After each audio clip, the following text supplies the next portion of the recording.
Hello, y'all. Hey, Buttercup, where you been? Hello, hello. Hold on, y'all. Let me give me a minute. Um, whew. How's y'all doing today, guys?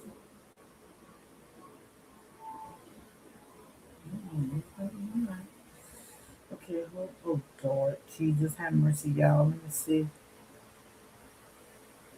Let's see. Let's see.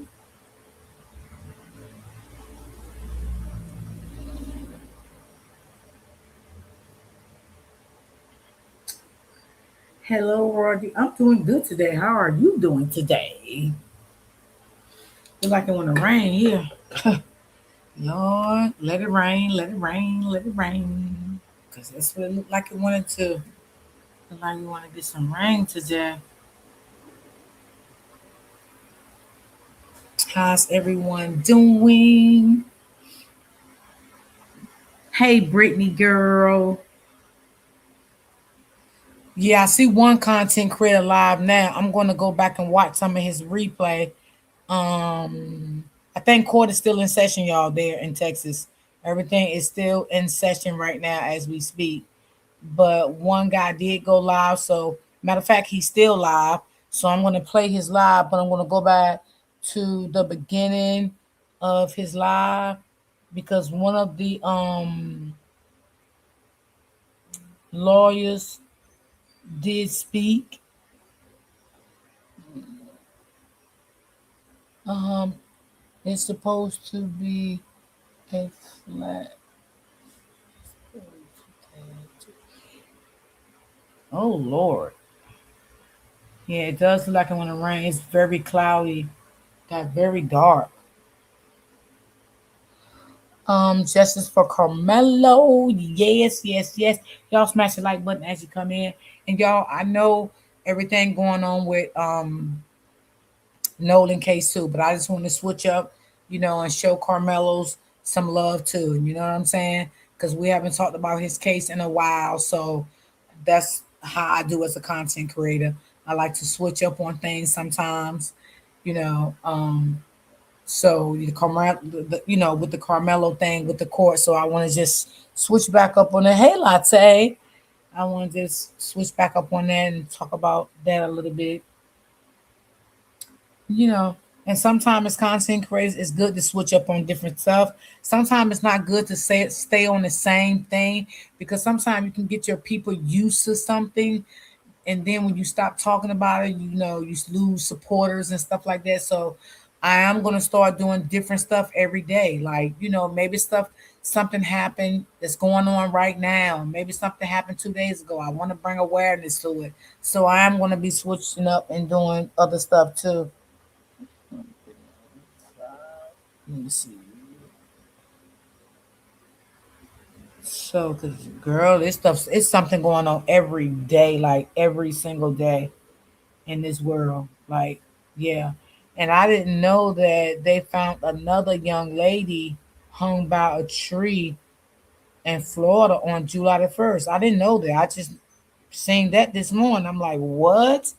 They said she was hung from a tree in Florida. I think behind a Dollar General or something like that. So I just seen that this morning. Hey, Brittany, it's good that we need to switch up the content. Yes, it's good to switch up the content. It's very good. Yes. So y'all, let's get into this. I'm gonna go to the beginning of this so y'all can hear the lawyer speak, and then I'm gonna take it back to if he live now. But I just want y'all to hear the beginning of when he was speaking. So let me just bring to the beginning. Post-conviction hearings for Carmelo Anthony. Today is the motion for new trial hearing. Yesterday was a shorter hearing. It only took maybe about an hour, hour and a half. Today is going to be a much longer hearing. I'm anticipating that it's going to last the entire day. Could possibly go into tomorrow. Um, but a noticeable difference that I noticed Oh, today September the 4th? is that Okay, Carmelo was okay. in a Just suit keep me today. posted. He wasn't in his jumpsuit like yesterday's hearing. Today he came out with a blue suit and tie, and I think that's kudos to his defense team with cameras being there, with people being there. We want to see him as a person. We don't want to see him as an inmate. So to take him out of that green jumpsuit, to take him out of those shackles, let's make him a teenager, a person again, a human being again, and not treat him like a convicted felon. So I'm proud that he was able to come in looking dignified today. Uh, I wasn't able to get in today because I had a docket, but today, they only allowing 40 people in the courtroom. The overflow room can only handle about 150. So that's what roughly less than 200 people. And those doors and seats have been sold up since about 4 or 5 o'clock this morning. People been in line waiting to get in. The doors open at 7. They've been in line since 5 a.m. But just to update you guys on what I'm hearing from my trusted sources inside, Russell Wilson, Carmelo's Anthony lead defense attorney. He said he plans to present 40 exhibits today. 40 exhibits he planned to admit to evidence. He's arguing that there was off the record proceedings in this case, meaning some behind closed doors talks about how this case and trial will be conducted during the pretrial stages done by Judge Roach. Collin County is a different place. Normally, in other counties, Dallas, Tarrant, Kaufman, you get access to all of the court staff. But here, they kind of limit people's access to go to the back. I question that because a lot of closed doors deals can be done in the back. And I believe that's what Russell is arguing, that Carmelo Anthony was not present for any of the pre-trial hearings. Actually, he argued that after bond, Carmelo Anthony never came back to court or appeared in court until it was jury selection. So that means he didn't make his announcement hearings. He didn't make his pretrial hearing. Every competent attorney knows that you should have a pretrial hearing on a murder case on the record, and your client should be present so they can know what evidence that the state plans to introduce, what evidence that the defense team plans to introduce, and the judge made pretrial rulings on what he's going to allow and not allow at the trial. Well, Russell Wilson is saying that there was a pretrial hearing, but it was done without Carmelo Anthony. Again, secret proceedings that was going on in this trial prior to the trial, where deals were being made, and Carmelo Anthony was not privy to that. That's So he's crazy, arguing that y'all. that's a violation of his constitutional right to a fair and open trial, his Sixth Amendment right to a fair and open trial. He's arguing that it's a Waller v. Georgia violation. Waller v. Georgia Good says that morning, sis. How are you? in a trial of this magnitude, that any proceeding, any deals, any rulings, they need to be done publicly and not behind closed doors. I anticipate that he's going to call several witnesses who can testify today. I know that Russell subpoenaed the public information officer for the court. He subpoenaed the court's media team. So they will be privy to what Judge Roach tell them he's going to allow to the public, and what also Judge try to limit the public from knowing, which should be good. Um, there will Good also be afternoon, some Auntie. witnesses who's going to testify remotely, and some witnesses who just submitted affidavits, like written sworn statements. I anticipate that one witness could be Attorney Mike Howard, Carmelo's trial lawyer. He did write an affidavit in a motion for new trial that was submitted as an exhibit to Mr. Wilson's motion for new trial. In that affidavit, he claimed that he was tricked by the prosecution. That is a part of the defense request for motion for new trial. One of their grounds that they're arguing that the state Girl, induced Carmelo's trial attorney to they saying they may use his other a lawyer for a witness. Oh my God, y'all. What y'all think about that? Wow. said coerce his trial attorneys and Carmelo not to testify at his own trial claim in self-defense. We're hoping that that's going to be a successful argument. They're also arguing that the jury instruction that Judge Roach gave did not comply with the law. He gave a common law jury instruction that was favorable to the state when he should have tracked the penal code. If he had tracked the penal code in the jury instruction, that language is more favorable to Carmelo Anthony. So they're arguing that the jury, who got the jury instructions to go back in deliberations, they received the wrong instructions from the judge, which is a fundamental error, fundamental error. And are also arguing that Hey, the Auntie secret Strokes. proceedings and that what else is one in the interest of justice that Carmelo should be granted a new trial because of all the things together. So we're just staying prayerful, we're staying hopeful.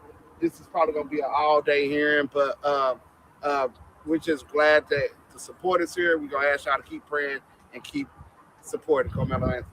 All right. Hey, let me ask you a question. So the Mike Howard affidavit basically saying he got sabotaged. Yes, he got tricked. He got tricked at the spot. Okay. Now, to me personally, Right. I don't Wow. know if that is enough for grounds for motion for new trial. Because if I'm the state, I'm going to argue, well, that was a strategy call by the defense, Exactly. and strategy calls is not appealable. But if they can argue that Mike Howard was coerced, then they may have some action there. But to make that argument, you need Mike Howard. So a lot of people ask me, why haven't they found ineffective assistance of counsel? That may be one of the reasons, because they plan on using Mike Howard to show how the state duped him as opposed to blaming him right now for what happened. Right. So, Yeah, that's deep. yeah. That's what a lot of people already was saying anyway. Yeah. So Mike Howard probably won't be here to testify in person, but maybe remotely, or maybe they'll just read his affidavit into the record. Okay, and is this just a 1 day thing? Do you know of, or do you think this more than 1 day? I anticipate with 12 witnesses, this probably is going to be a 2-day hearing, and that's 12 Wow, defense witnesses. 12 We don't know how many witnesses? witnesses the states intend to call in their rebuttal of this, but I anticipate this is going to be a 2-day hearing. Okay. And state your name again. Attorney Mike Michael Campbell. You can follow me on Instagram, Attorney Mike _ Esquire25. Also, we have a podcast, The Not Guilty Boys, Boys with a Z at the end. Okay. What type of attorney are you? Criminal defense attorney, currently 17-1 in murder and capital murder cases. Just beat a murder case here in Collin County, all white jury in April. So, we're more than capable to handle these type of matters. All right. So All what's right. your expertise in murder trial? 17-1. Speak for itself. Right. What I would have argued if I was the attorney there in self-defense, and I would have said he did not provoke anybody. They actually provoked him. And I would not have agreed to anything with the state, because I plan on going into the Metcalf's propensity for violence. I need to show them as the aggressor to show why my client needs to defend himself. So there would have been no agreement between me and the state not to go into their background. Their background is important for the elements here when it comes to self-defense. So in your professional opinion, the brother, the twin, according to the state law, he and the other guys can be charged with murder. If they go party liability and they go that they were the aggressors and they committed a crime, and then furtherance of a crime, someone was killed, yeah, they could be charged. Hey, my girl. If they go that route, but that's the state having to go that route. We all know that they're choosing not to go that route. They're choosing not to go that route. Appreciate it. Good job. Appreciate you, man. Yes, Thank they you. did say he will testify this time. Shout out to Mike Campbell, guys. Mm-hmm. Get it in. Okay, So y'all, let me follow take my y'all. podcast. If y'all know anybody that get in trouble, we can help. The Not Guilty Boys, BOYZ. Not guilty, bro. The Not Guilty Boys. That's on Facebook. It's on Facebook, YouTube, Instagram. I'm letting y'all know My we colleague is still Andrew live, so we Wilkinson. can't say I'm a good attorney. burn but them. I'm gonna tell y'all, and people hate on, we hate on our own. But Andrew Wilkinson, y'all gotta come watch Andrew work. Andrew the coldest, bro. Andrew is the coldest defense attorney. They hate him because he's confident and he's a strong black man, but he's the coldest when it comes to arguing on his feet. So. But Russell is who trained us, and Russell is we call when we get in trouble for contempt of court and shit like that. So Russell is the man. So Karmelo in good hands. I trust Russ. So. And Russ we trust, huh? In Russ we trust. Well, tell him I said that. Yeah, Russ we I trust. did an interview from him. Russ is a legal brain, so right. like he knows the law inside and out. He trained lawyers. he's the right man for the job. So I know he in there making all the right arguments. I don't know nothing about this judge though. So what are they? This new judge. I don't know I him. heard somebody You said talking Chitty. about it. That was yesterday's What's his name? judge. Shitty. Chitty. Chitty. I said shitty last night. Chitty. Chitty bang bang. Chitty bang bang. Chitty Roach to shitty. from roast to shitty. Roach to shitty. So they trying to get him acquitted I on heard he everything go up or on just a the lesser years charge? now. They just try to get back to the do over. Just do it all over. But if they lose this, then he go to appeals court. Okay, let's ask this. If he do win this appeal, appeal, When he do win it. yeah, correction, you're right. When he wins this appeal, Yes, ma'am. is his bond still gonna stand? Is he gonna be able to come See, outside? somebody asked that this morning. And you don't want to be The on camera. type of charge and the number of years he can't get a bond. He said he can't get a bond. He still gotta wait. He gotta wait it out. It's gonna take for it to get a new trial date. 2 years. Woo! They gonna be trying. Next year. So did it really matter if Judge Roach got recused or not, being that he wouldn't have been on the bench anyway?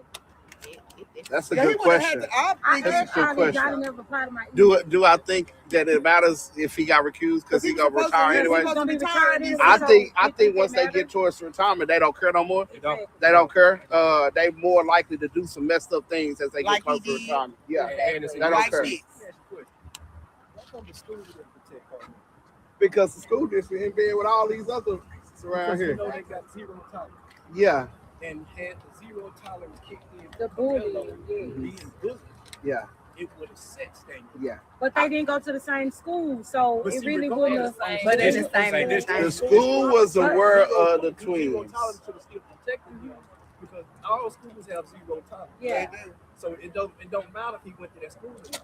The school. But if should've it never kicked was in. reported, they did, But see, that's School. how we think. Look, I We had think like that. referees reaching out to me We gotta think the way saying, that the law supposed to be them for us Metcalf too. twins They bad gotta news. think, You sure. say what? Zero tolerance. Referees who When it coach gets their me, football, at who a ref their different games, like Well, I'm they saying was that how bad. would They they tough have known guys, if it bro. never Yeah. was reported? But it was reported. But you These, got this one these And you know what, y'all? They could, use some of them people at the school.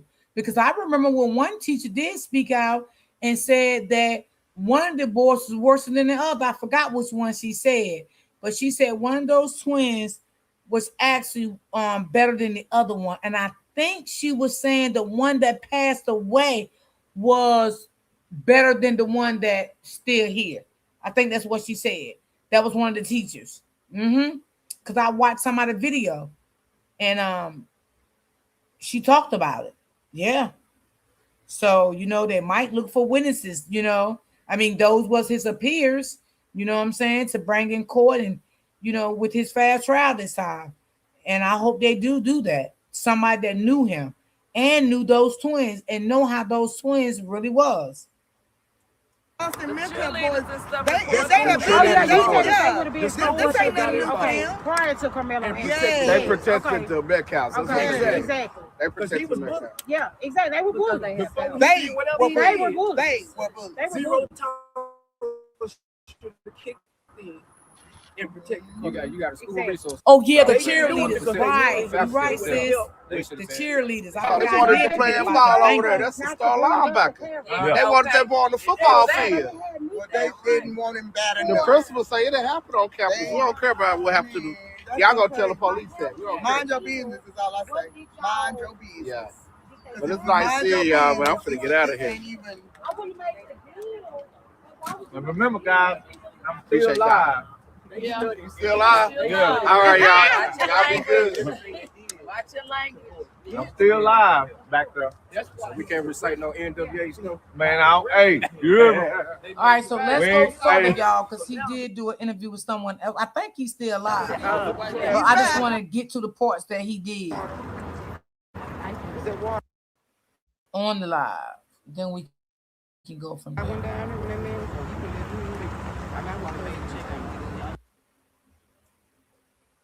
Because somebody else going to be live. Trust me. I want to get to the part where the pastor was speaking, baby, because he was speaking real. That's another reason why He even got mad and called the pastors out at the churches.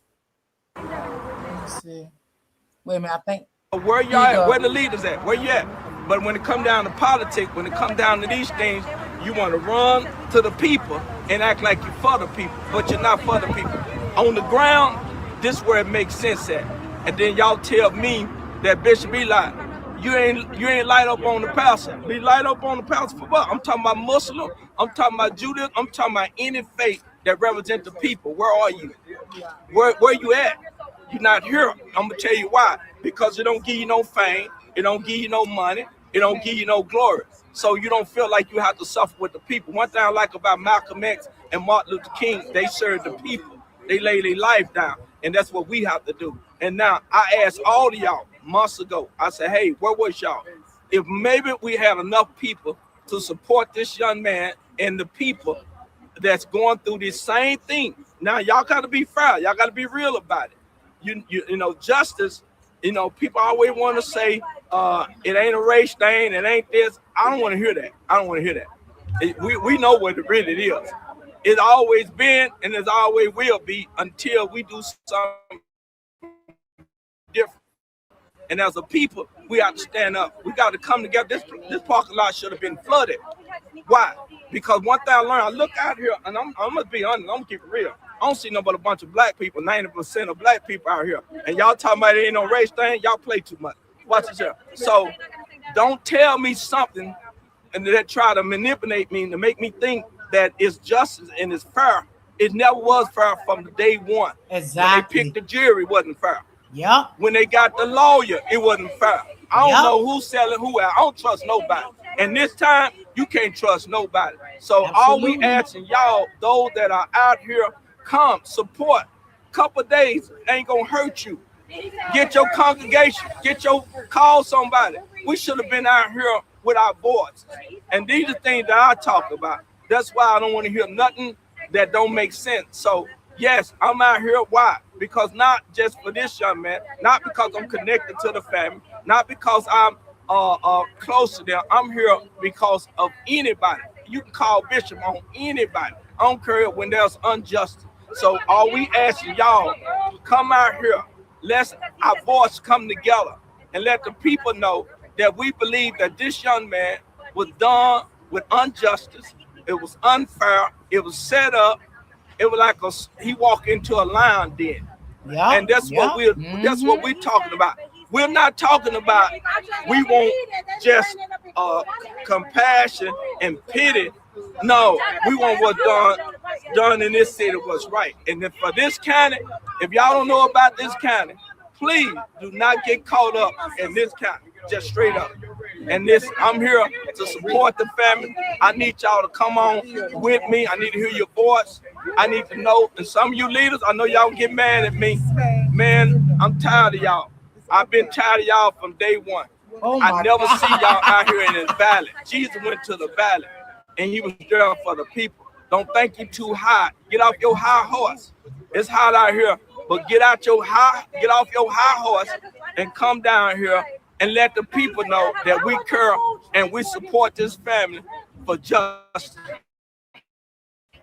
That's all we ask. Freddie Haynes ain't got to be the only one put himself on the on the sacrifice law. We got to have some more people that get out here and let us hear your voice. Come on, Carter. Hey, my buddy, what's going on? Hey, man, y'all holding it down? Yeah, we holding it down. Good young man right here. Yeah, he for the people. Good young man. Yes. I know you want to say something to them. We live, bro. You walked in the live, bro. Look at the activists are here, the community is here, and I'm showing up to show solidarity and support. They've put together an amazing legal team, and we saw the results yesterday. This is what happens when you put people who care about our community, who care about folks who look like us. And so I think that's a great step for day one. We're hoping for a positive report out of day two. I was in contact with some of their lawyers, just kind of cheering them on yesterday. So we're looking for great things. Look, man, what happened with this brother, what happened with Karmelo and his family was over sentences. It's harsh. Yeah. Too much. Yeah. And so our community is looking for justice.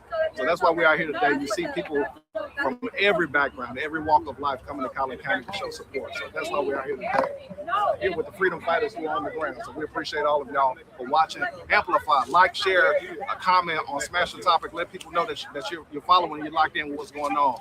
We've gotten calls from around the country of everybody who's watching this case and watching it closely. But communities out here, and we're supporting. Hopefully, you will join us too online. All right, appreciate you, Bob. Thank you, brother. And thank you, Angela. I didn't know you was here, but I do want to say this here to those that are here listening. Watch this here. Please, if you don't do nothing else, some of you guys was negative, says no hope. Some of you lawyers that I done talked to, you know what I'm talking about. You saying, well, it's over for him. God got the last say so, you know. And girl, I like about him because he'll put your ass on blast. Okay, he said, y'all know who I'm talking about. He will put you on blast. He don't care. So I believe that God hand is in this, and I believe that if you don't know the system, please keep your mouth closed. Because if you don't know the system, you don't know how they cross you out. You don't know how they do things under the table, behind the doors. You don't even know the system, and you speak it on it. And you can't believe everything that goes on social media. And these are things that we're talking about. And that's why if you don't know the system, then you'll get caught up speaking on something you don't have no facts behind. And so we looking for justice, and we're not out here because it's a young black man. We out here because we know the facts that this young man been done wrong. And we need to make sure that this don't happen to another child, a black child. I'm gonna put it like that. Right. And also, don't you believe that it looks like it's an attack on young black men, young black boys around the United States. You know, every time we look up and just think about the cases that are not making it to the social media platform. So we only get a few that make it to social media platforms because of the bloggers, because of people like Smash the Topic.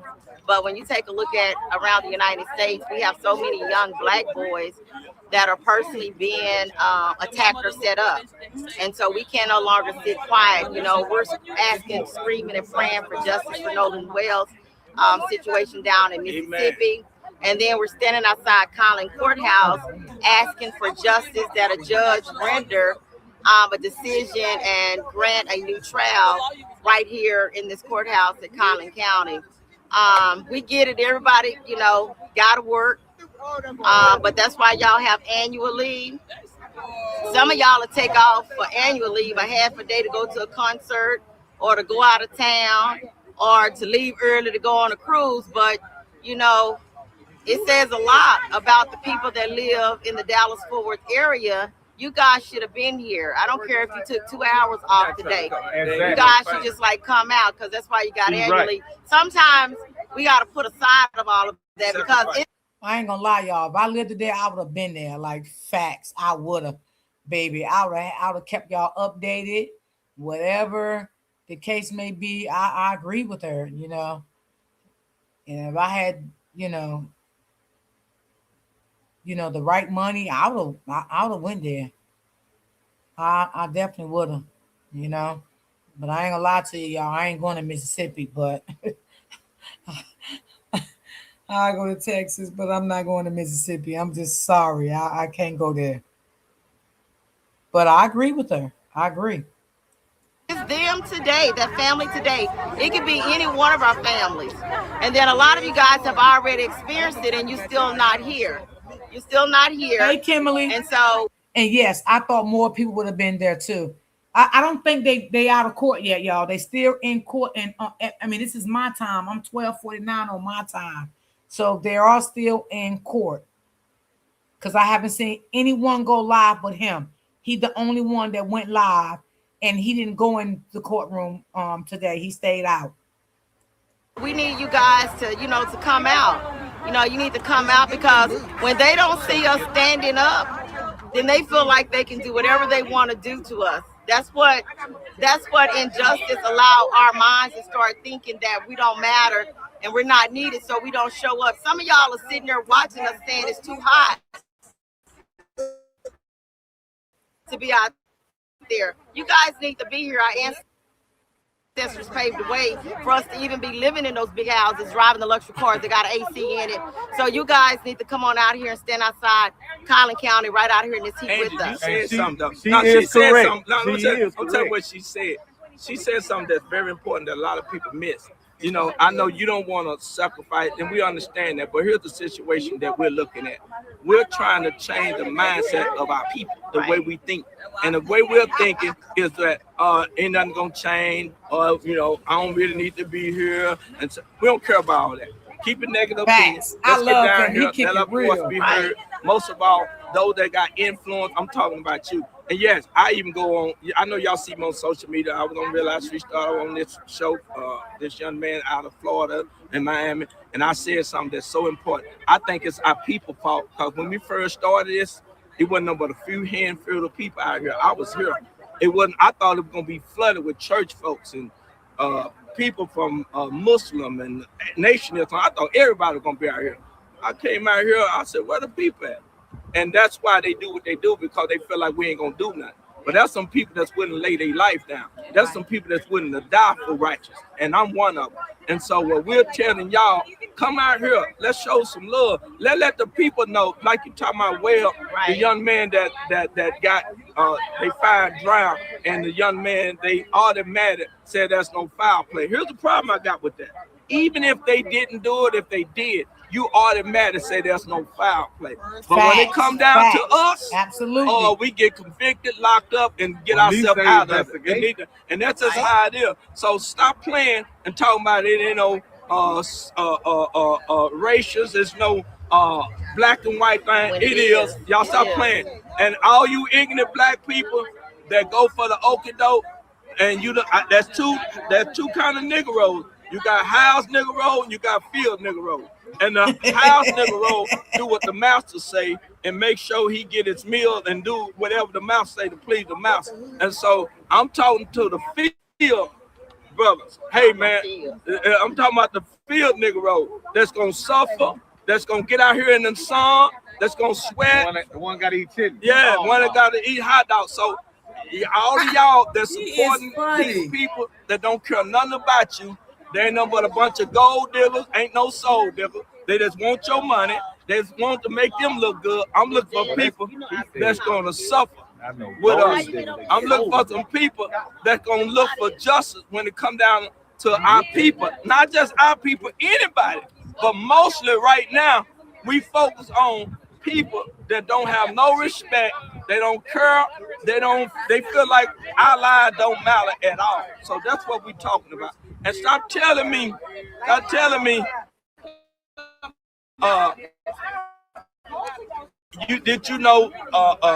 this could have happened, this could have happened. I don't care what could have happened. I'm saying, come on down here with us. Let's do it. And we believe God. I believe God hand in this. I really do in my heart. I believe that God gonna change the situation around. Right. Regardless of how it looks. Right, and I know a lot of you guys, some of you guys have like good jobs, and we get that. And many of you, have your college degrees. But at the same time, we got to realize our ancestors is the ones that paved the way for us to be able to have the luxury things that we had. And so that's the reason why I'm asking you guys to come out. Come out and stand up and show this family. This is about showing this family that we support this family, that we want to see this family get justice. And so that's why I'm asking everybody, whatever you're doing, find your way to Collin County. I found my way down here this morning. I don't even drive the highway, so I did get a ride down here. So you guys can do the same for the ones that are saying that you can't get here. Whenever you want to go to the store, get somewhere else in the area, you guys find your way. So we got to just, find our voices again. Some of you guys, sometime when you should be saying go to hell, y'all afraid to say go to hell. This whole case system, everybody should have been saying go to hell when that verdict came out. I happened to be in the courtroom on the last day, and I stayed in there the entire day. I was out here, stood in a line at 11 o'clock at night, and waited to get inside of a courtroom on the last day of that trial. And I saw a lot of things that I felt like that was wrong. And so I'm so glad that Judge Roach was removed yesterday, but today we got to continue to pray and just hope the judge gets to see the things that happened in this trial to grant a new trial. And so you guys make your way down here to Collin County.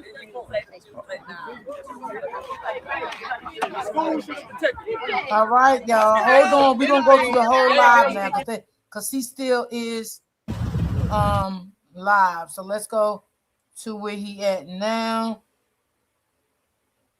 in his live. I just want y'all to see that part that y'all missed. Hold on.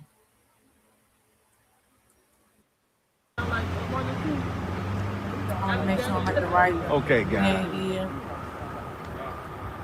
Everybody want to come from the camera, give an update of what they had, We live. My update ain't nice. You didn't see nobody. Why everybody look at her when I said Julia? See, I said Drake. I salute you all that has boots on the ground. Yes. And the spirit of the Most High is there, though. That's right, Kimberly. I kind of snuck over here, too. Husband didn't want me to come either. Oh, that is funny. A husband came, guys. They ain't reset yet? Yeah, that's what I said. They ain't recess. Yeah, y'all. What's going on in there? Well, you don't have to be in front. I'm dying to know. You don't have to be in front with this. The husbands don't like militant wives. Because like I said, on my time, it's 12:56. And they still have not recessed.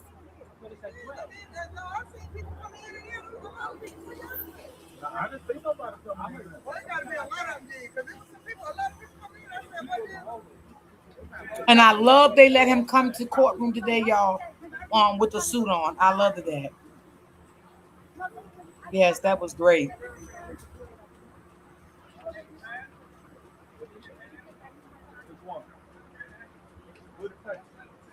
Okay, is 7:56 there? Okay. Well, maybe they should be recessing, for lunch or, maybe for the day in a couple of minutes or something. Because I know Nick Knight, she went live early this morning, like 5 something. And I watched her live.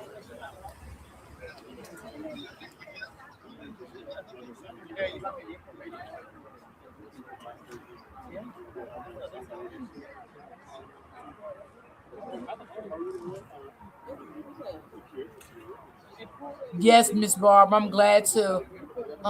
If their details are they trying to make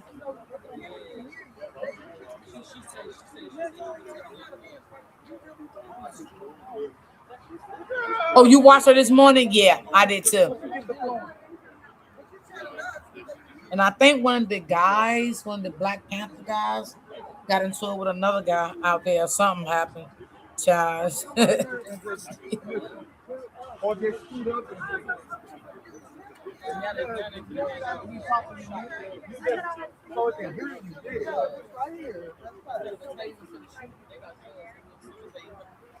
There you go. That's the update, y'all. Listen.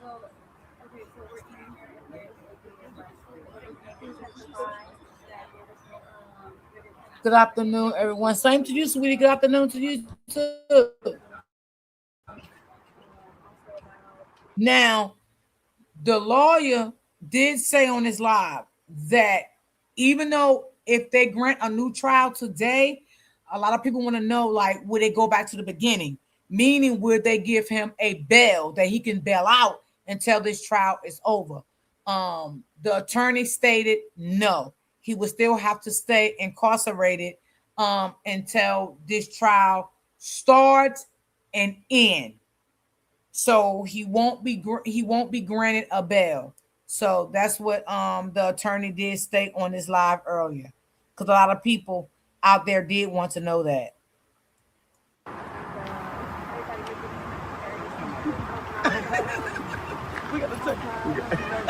Everybody got to turn around. Everybody turned their back to her. Because we want to know. We don't want you to stop.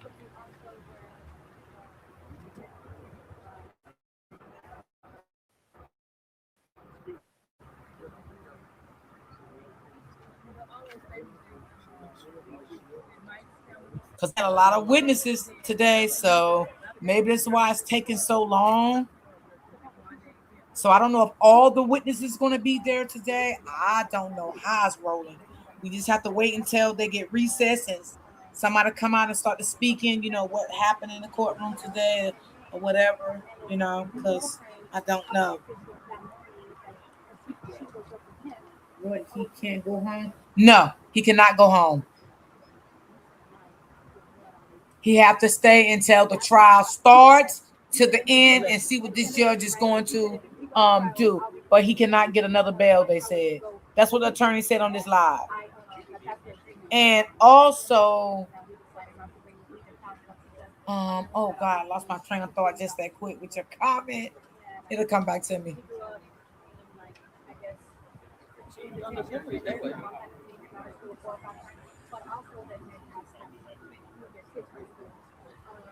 Then he said, "Oh, if we go to the trial."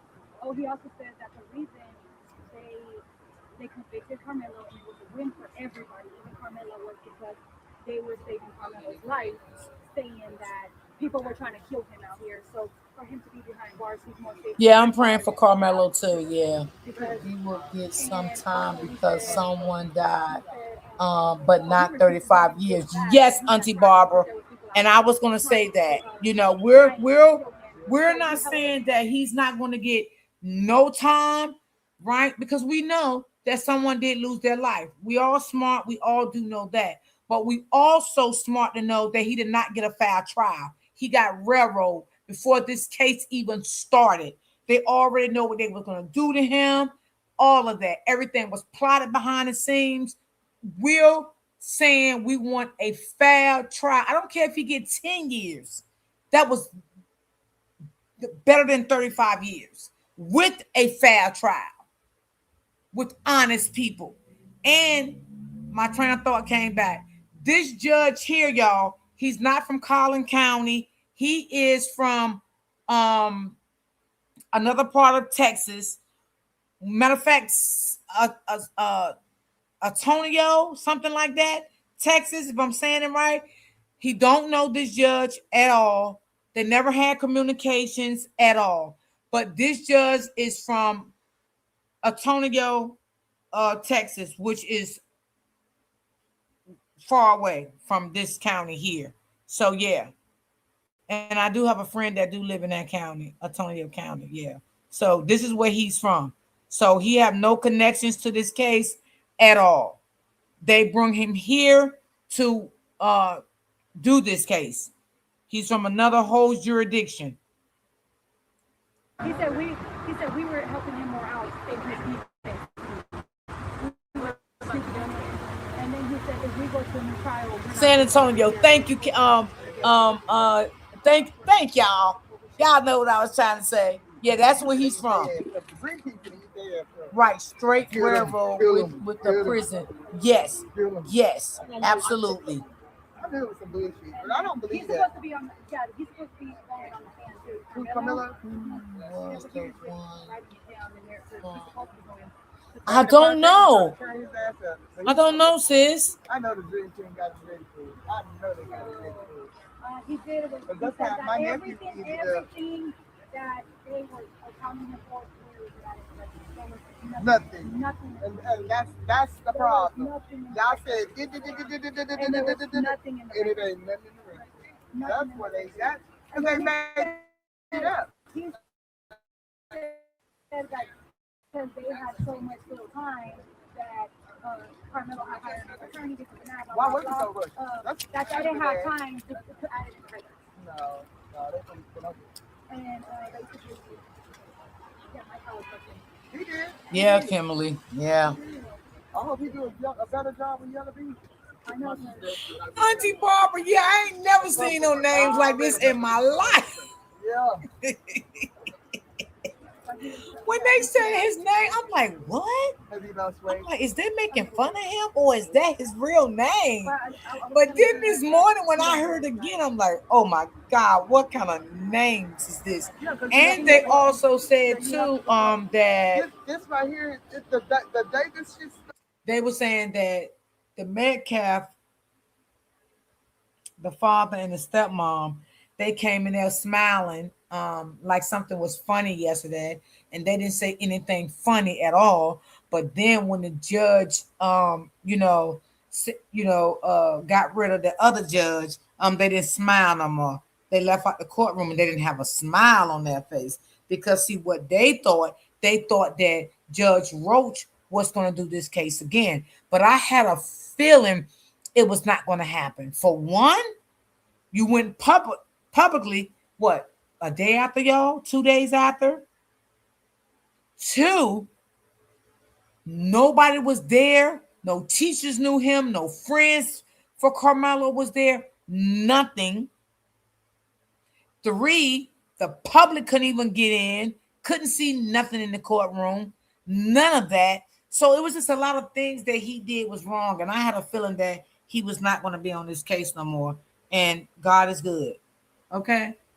God is good. He did a lot of things that was wrong. A lot of things that was wrong. No friends, no teachers, and then I feel like the coaches that was there, I think it was like one or two, I guess. I feel like they was against Carmelo. That's just my opinion. That's how I felt. I felt like they was not on his side at all. Um, the two teachers that was there, they disqualified them. You know what I'm saying? All white jurors. It was just so much done so wrong in this case, y'all. Just so wrong. And that's why I want to recover this case. Okay. Because if I felt like justice was done and justice was served and they did things the right way, I want to pick this case back up and I want to talk about it no more. But I knew in my heart that they railroaded this boy. Things was already being done early on behind the scenes, way before this court day. I just feel like it was a lot of wrong. It was a lot of wrong done in this case, a lot of wrong. And that's why I didn't let this case, just go without talking about it again. That's just me. This is my opinion. Y'all might not feel the same way I feel, but that's why I said I was not going to let this case die. I was going to pick this case back up and I was going to talk about this case again because I felt like they did him wrong and I felt like it was one of my loved ones. I would want the same thing. People to come out and support me, or if they got a platform, talk about it again to bring awareness to it. That's just me. That's how I feel. Started changed his life. And when he walked in, when he walked in that Tennessee, he walked in as a boy. But them We're couple just of months asking in for there, the yes, truth man, to be you a heard. man. You have to be. Yes, absolutely. Absolutely. You totally did. Then had the nerve to do a sit down interview. Yes. Yes, absolutely. That was so wrong.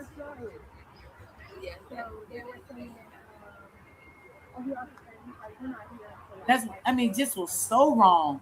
Tell me something. He think everything he did was right. Was it fair? Really? Yeah. Wow. Any of that. And if the judge wrote offered it, because Judge wrote offered it to the jury. Well, When he said this could be of course, y'all, he would think everything Could he be. did was right. But Of course. he never put that out there. okay, well I guess he mentioned it.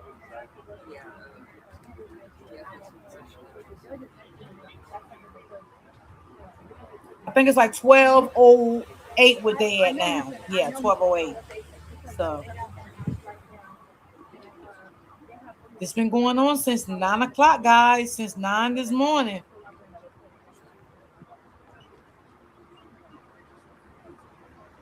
Are you all seeing the updates?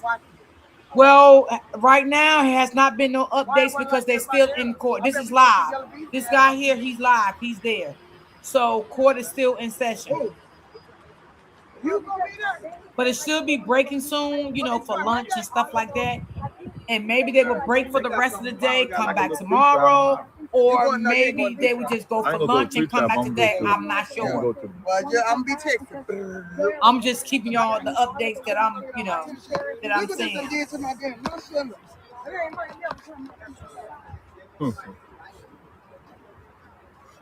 Right. He didn't think we would be right back. Right.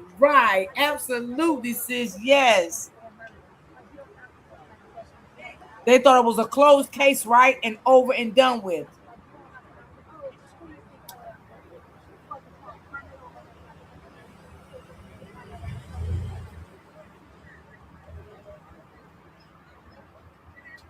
It's gonna be a lot of people jumping on They their did a lives lot after of they come out. Trust information, me guys. and They believe gonna. me.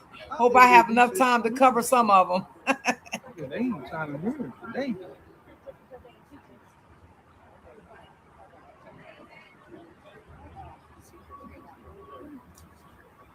I'm praying to Dream Girl. I mean Candy Girl.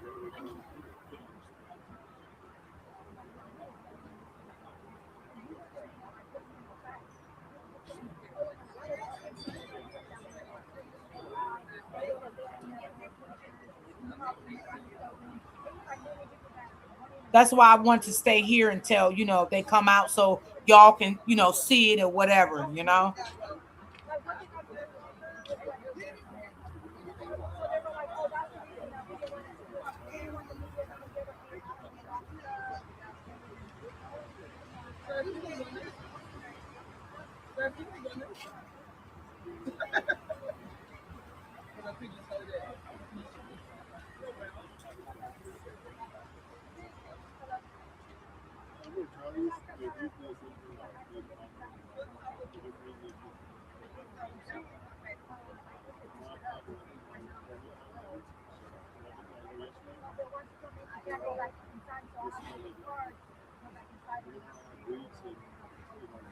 And I'm praying y'all that God, um, let this judge see this case for really what it is, what really happened to Carmelo in the beginning, you know. So, yes.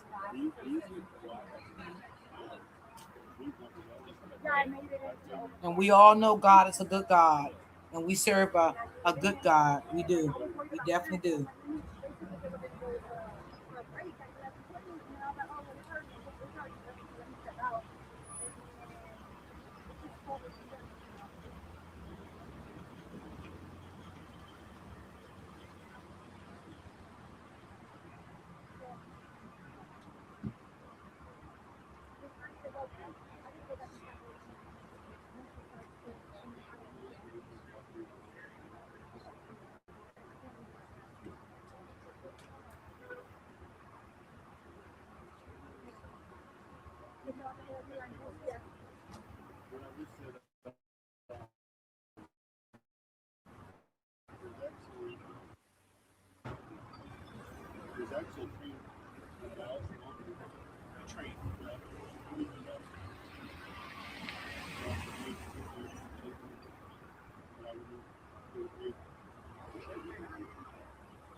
Isn't there that he could get off of self-defense?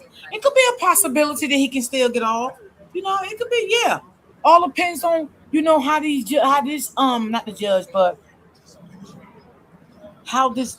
Oh man, look at me. I'm always messing up.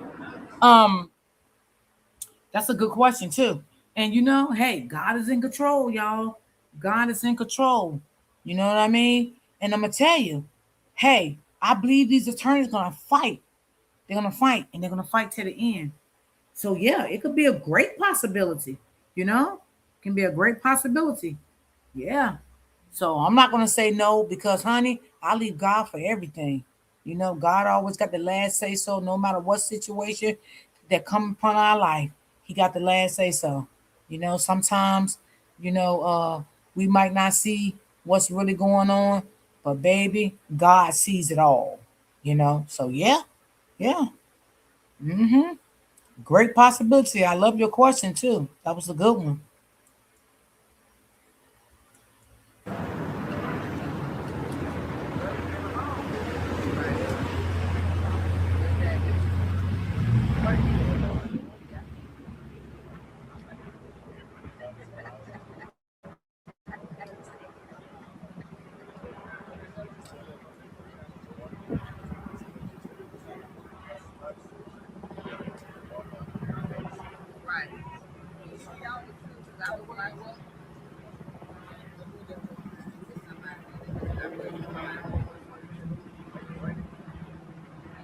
Me too. I think his lawyers was brought to him truly for justice. Absolutely.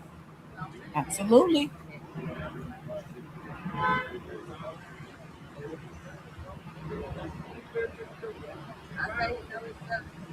Um.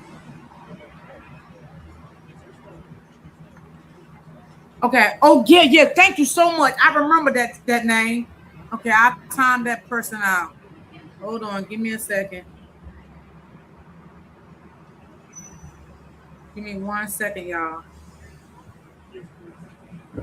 Thank you so much, sis, for telling me that. I remember that person. They gone. Don't worry about it. Thank you so much. Thank you, Kimberly. Thank you, Kimberly. Let's see. When you dealing with racism, especially at work or school, and you're the only black person. Yeah, yeah, yeah. They pretty much against you. That's so true. That's true, Candy Girl.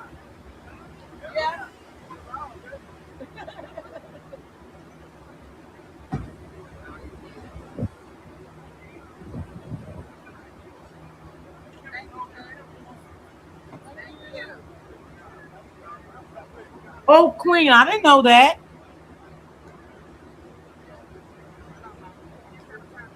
And thank you again, Kimberly, because I ain't even see that comment. Thank you, girl.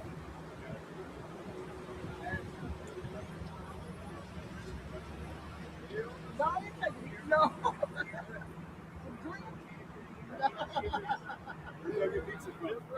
They got just dropped it off. Kirkland. Kirkland pizza.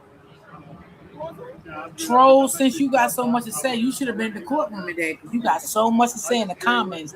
Why you wasn't there with the Metcalf family then, since you got so god doggone much to say? I time you off for 24 hours. I'll see you tomorrow. See you tomorrow. We ain't got time for your mess. Go to somebody else's page with the nonsense.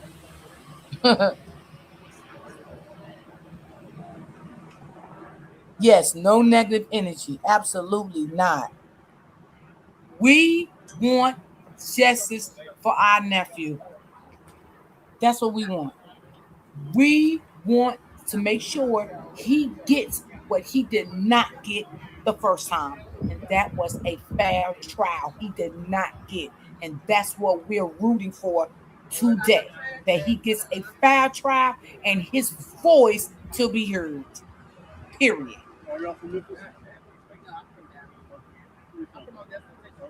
Because that could be any one of our children, grandchildren, nephew, close neighbor, close friend, anybody. You have to drop it back, so you came to Dusty O Dusty. Yeah, it was, and I thought I did it by myself, but when I got about 200 miles from here, the sleep deprivation started hitting me. Yeah, I still work there though. I work in the, I drive 18 miles in the work field. Oh, I'm a frac sand pumper. That's awesome. I'm a frac sand pumper. Job security is that, isn't it? Mm-hmm. I just live in Fort Worth, so there's nothing out there. His family deserve it. They've been through a lot. They went through a whole lot. Guess what? My truck don't even have fuel. The father lost his job. Like, Yeah. It's like CPT. Wait a minute, y'all. Wasn't his Like mom a nurse too? If I'm not they don't mistaken, call me a trucker. was his They mom call a me nurse too? Just like Nolan's mom. we bump the dock or whatever we need to do the same way. So. Look, You have to use your clutch, your knee is Right, in that Kimberly. stuff and that shifting that gear. Yeah, I hold the steering wheel. Ain't it? Okay, his mom was a nurse. Okay, okay. Yeah. I couldn't remember. Okay, yeah, his mom was a nurse just like Nolan's mom. I get up in the morning and I'm sitting there massaging, trying to get it back. So When you repetitiously do something, Two beautiful it's gonna queens. wear out.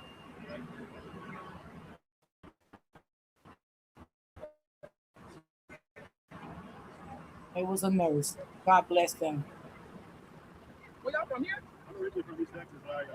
Okay, so she was the same thing as Nolan's mom. Hmm. Originally, yeah. But most of my career is in Atlanta. Most of my 20 of my 30 odd years in Atlanta. I like it there. I like Atlanta. The traffic is a mess, but I like it there. I've just been We way just praying that everything works out good. And I got brought here because I married a Texas girl. I want to see everybody come out that courtroom happy the same way they came out happy yesterday. They went in happy yesterday and came out happy yesterday too. 3 times Mm-hmm. now as a patrol deputy. I have no rank in that. I get as a lieutenant in Georgia. In Metro. I think they did, Auntie Barbara. Yeah, I think they did. I think they did. They was targeting mama job too. His mom. Yes. And they targeted dads too because that's how Karmelo father lost his job because they was going to Carmelo's father's job, if y'all can remember that. Mm-hmm. How long have you been here? I've been here since 2013. Yeah. Texas is the place to be. Oh, okay, Scorpio. Got you. Yeah. I mean, obviously. I think Carmelo mom was the RN. Okay. Where I live, my step Okay. Vietnamese, Native couple, Indian, Muslim, another couple, black, lesbian. All kind of people. My, You got the whole melting pot. Okay, so Carmelo mom was a nurse. Gotcha. Yeah. And Carmelo dad, Carmelo dad, y'all, he worked it at, I forgot the name of the place. It was dealing with cars. And they was going to the man job, y'all. They was calling the man job. Y'all, that man was making good money. And that man lost his job. I know y'all remember that. I know y'all do. I know y'all remember that. That man lost his job. Sad. Sad. I don't know, what they're doing now, if they back at work or they just home. I don't know what the situation is now because I haven't heard nobody really talk about what they're doing now. Is they in the same county? I really don't know too much. But yeah, I hope all is well with the mom and the dad. And I hope his siblings is doing fine. But that was very sad. That was very sad. I remember that. Yes, Angie. That's what it was. Yes, yes. Yeah, that's where he used to work, Candy Girl. Yep. Mercedes Benz. Yes, that's what it was. Oh, they're coming out, y'all. I see. Let's see. I think they're coming out. I follow him too. Oh. Yeah. We'll see. She caught it though.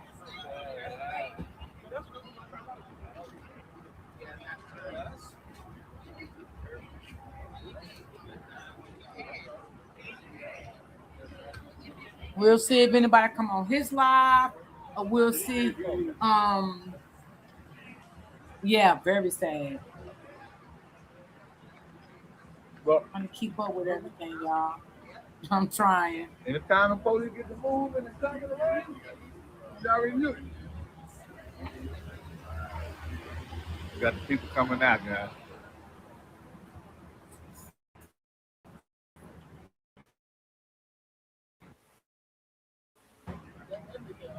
Hold on, y'all. Let me make sure I'm right, y'all, They because were I trying to see. protect Hold the on. families. They brought up these threats. They brought up Okay, threats here that we were made go. on the Metcalf family, the threats that Right. were made on Carmelo Anthony's side. They Right. brought up all this stuff, right? Um, when I say, uh, what's the guy? Borski. What? Worski was very, very inappropriate, using sarcastic remarks as he always do. He tried to say that the defense don't thought that they didn't know nothing about the Waller findings. The Waller findings was about the media Scoot over. Let's and scoot over a little um, bit. about No, the y'all good. overflow of the courtroom Okay. I and was things of that their nature, son. right? Okay, yeah. So that was the big issue because that's what's going on and why a lot of people is out, right? Right. Um, so Worski kind of like how I'm gonna put it, try to say that a lot of things are being said that the defense already knew about it Right. and that they didn't have no business trying to bring all this stuff up now. They Okay. talk about how Carmelo should have testified. They didn't know nothing about Carmelo was supposed to be testifying on Right. until the last day. So all of those facts, all of that came up today. That's what's going on in there right now. Okay. So when I say Russell is continuing to do a great job, he is on point. In the beginning, there were some technical difficulties, as it was on yesterday, which I felt like, what's going on? Why every time he get ready to show his PowerPoints, is some type of something going on with the equipment? Are y'all doing something with the equipment so that he can't pull his PowerPoints up? Because I remember that yesterday, Worski had a problem with Russ's PowerPoints. He was, we don't need no PowerPoints, Right. all that, right? So the judge also he brought up Roach again on some things that they did not were evidence were not able to be submitted. Oh my God. With Roach, they talked about that evidence that was supposed to be submitted that was not submitted. The defense tried to bring up some things that I'm not even going to discuss because I'm not even going to put that out there because those were hearsay about Carmelo's girlfriend. Said that Carmelo's girlfriend, said Carmelo's girlfriend? she is in the courtroom. That's why it's confusing for me because according to Worski, Carmelo's girlfriend told them that she was broke up with Carmelo. He didn't want to let go, and she felt for her life was threatened. And then after that, that's when the stabbing happened. But that girl is sitting in that courtroom right now, so I'm confused. And if she didn't say that, she need to get on that stand and say she didn't say that. We need her on that stand Wow. now. Did I y'all need hear her to this? clarify that now. Say it again. Run that back about the thing because that Did y'all motorcycle. hear this? Okay, so Carmelo's Let me make this girlfriend, bigger if I can. Hold on, y'all. Veneria, told Worski and them, This is what Worski said. this is what Worski All right, said, coming out of his mouth. Okay. that Carmelo's girlfriend said that she was trying to break up with Carmelo and he wouldn't let go, and she felt she was scared, right? This is where I said I need for her to get on that stand at this point because she is in the courtroom. She Right, is Kimberly. definitely in the courtroom. So now I need you on the stand now so that you can clarify that. Did you say that or did you not say that? And if you said that, why did you say that? And if you did not Wait a minute, girl. Where did the girlfriend come in there, y'all? What in the world? say that, we need you to say that. Tell Worski he's a lie. Because Worski's doing a lot She needs to how say I'm gonna it's put it not in this true. courtroom, Yes. throwing things out there, Just to see if it works. But yeah. do y'all think that they talked to her in the first trial? Do y'all think that? Or do y'all think they? Oh Lord Jesus, y'all. Oh wow. And then also he made a little statement about knowing the judge. Oh, I missed him. Yeah, he made a statement about knowing the judge as well. So I yeah, don't know. Hey sis. yeah. So I definitely wanted to point that out. Russell opened up with the motion where he talked about that video again that they played yesterday, right? So all that came back up as well. Now let's get to Derrick Jackson. Back to Derrick Jackson. Derrick Jackson was the one that they terminated. Okay, he was also a public information officer and then a government coordinator. Um, he talked about the overflow room and the scheduling procedures. Well, Yes, I think Worski it said that come he didn't from have someone else though. he Me too, wasn't Miss involved in the Lady. termination of that man, which we're finding out that he did. So we don't know. That's neither here nor there about that part. But it was a big deal about one of the content creators that was in the room. They brought him up and said that he had been arrested 19 times for bomb threats. Who is that? Exactly. So they were talking about threats and things of that nature, and they brought him up and they said he's sitting in the courtroom right now in the back. I thought that was irrelevant because here's the thing: if all of Girl, this, what content creator been arrested 19 times? Wait, are they talking about the white guy, y'all? Is that him there? If y'all know the one I'm talking about, right? The one that go all around the world threatening people and he very racist. Is that him she's talking about? Because if that's not him, then I don't know who the hell is that. What in the world is going on?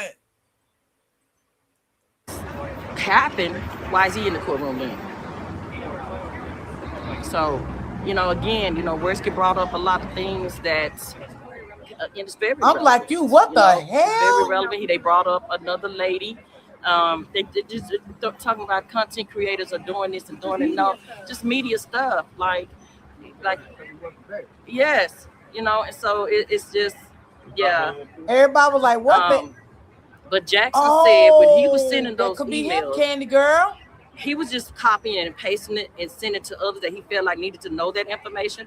And he said on that Friday he had got a call from Mr. Worski about he needed to come in and stuff. And so he said when he got here, that other guy named Russell Schaefer, who is the HR coordinator, the one that does the media stuff, he had a manila folder in his hand. Him and another I guess. Okay, y'all, I want to give y'all a vote right quick. Neekma Night is live. Do y'all want me to go to her or y'all want me to stay here? Give me the one thumbs up if y'all want me to go to her live or y'all want me to stay here. What do y'all want me to do? Yes, anyway, they started, telling me need to get him his badge and all these things like let's that. Go. They told him he was suspended at first, and then when they walked him out, then that's when he gave him go to her live and we'll come back. Originally. On, so what that tells me that they already knew they was going to terminate him. Y'all now. He said he thought he was going to get a chance to explain himself as to why he sent those emails. Give me 1 second, y'all. Let's give me a second to find her, y'all, okay? Oh, let's see. Where's my girl at?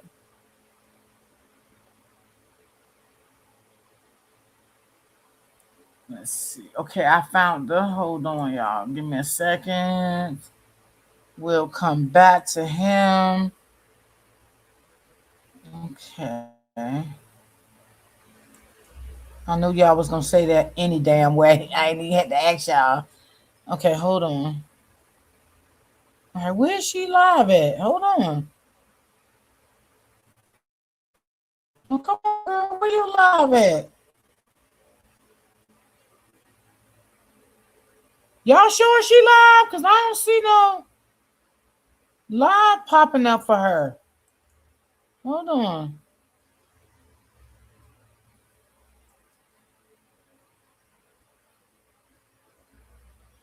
I seen something 6 hours ago, but I don't see her live.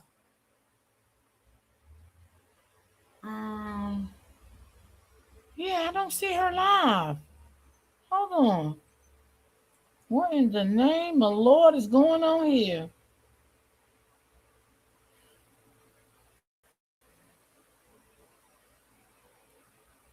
Hold on, y'all. I'm trying to see.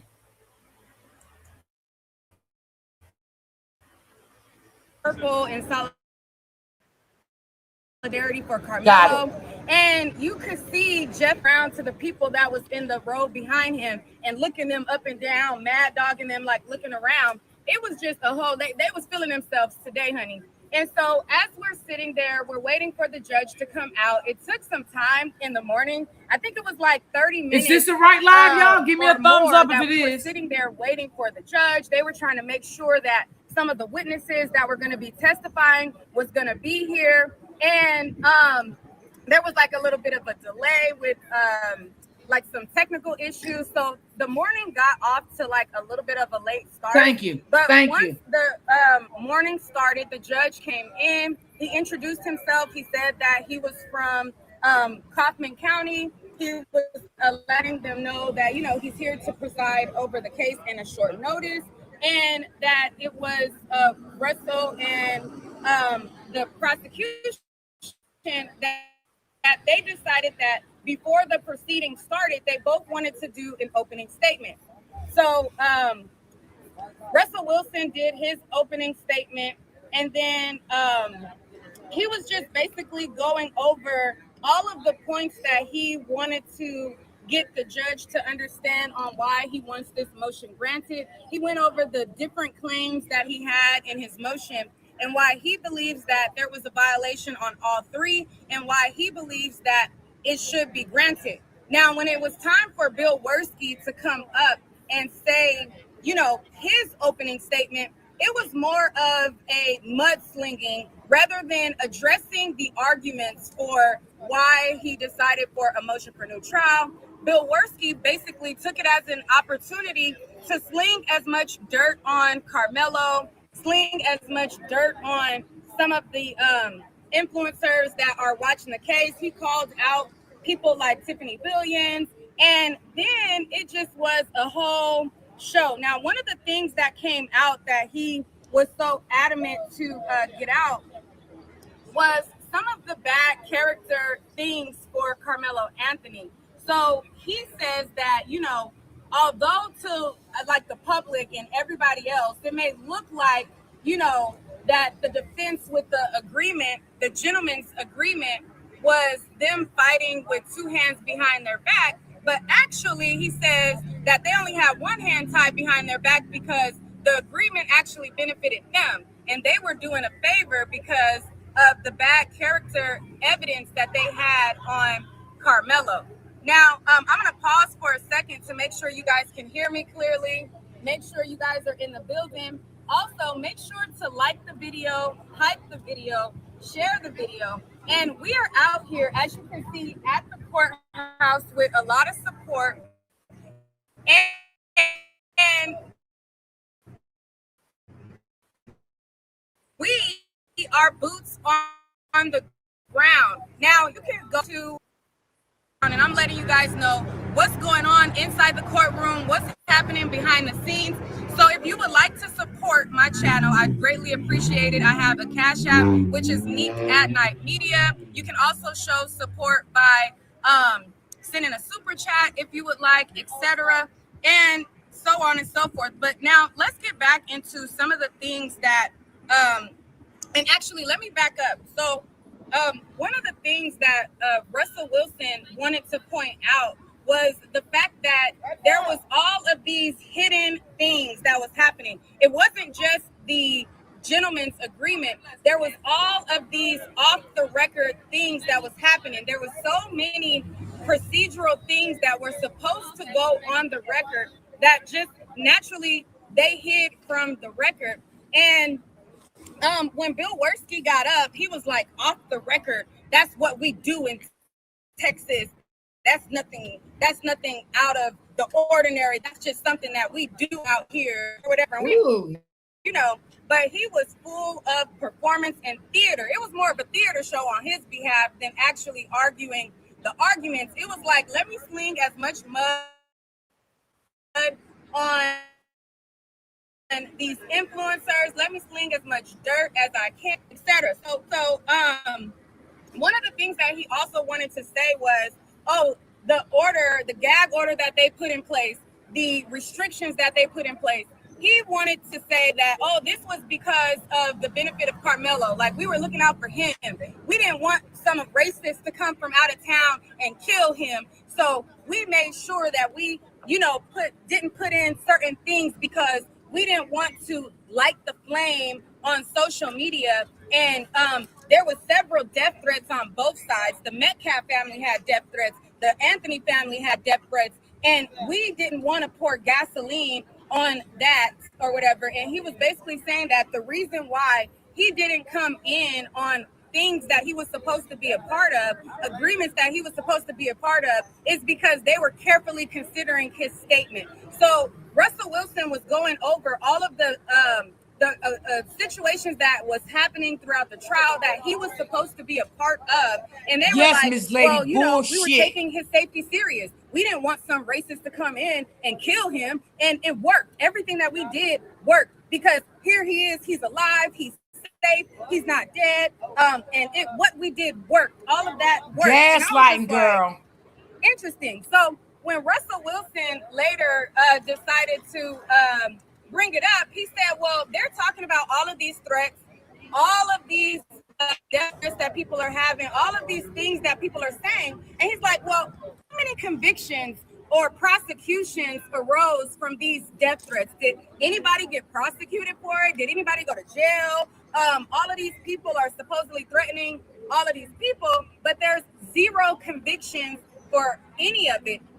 You had a year of people threatening people, sending in threats, and nobody got arrested, nobody got prosecuted. And that's supposed to be something that was in the best interest or safety. And then he was like, surely if you would have arrested somebody and prosecuted them, that would have let people know that you're not taking this, you're not gonna just take it that people are threatening people, etc. So it was a lot of going back and forth with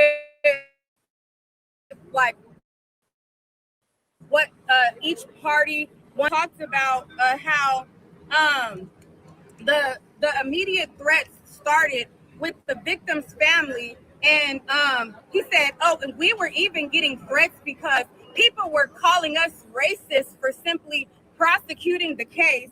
And then he said that the other side was feeling the same heat.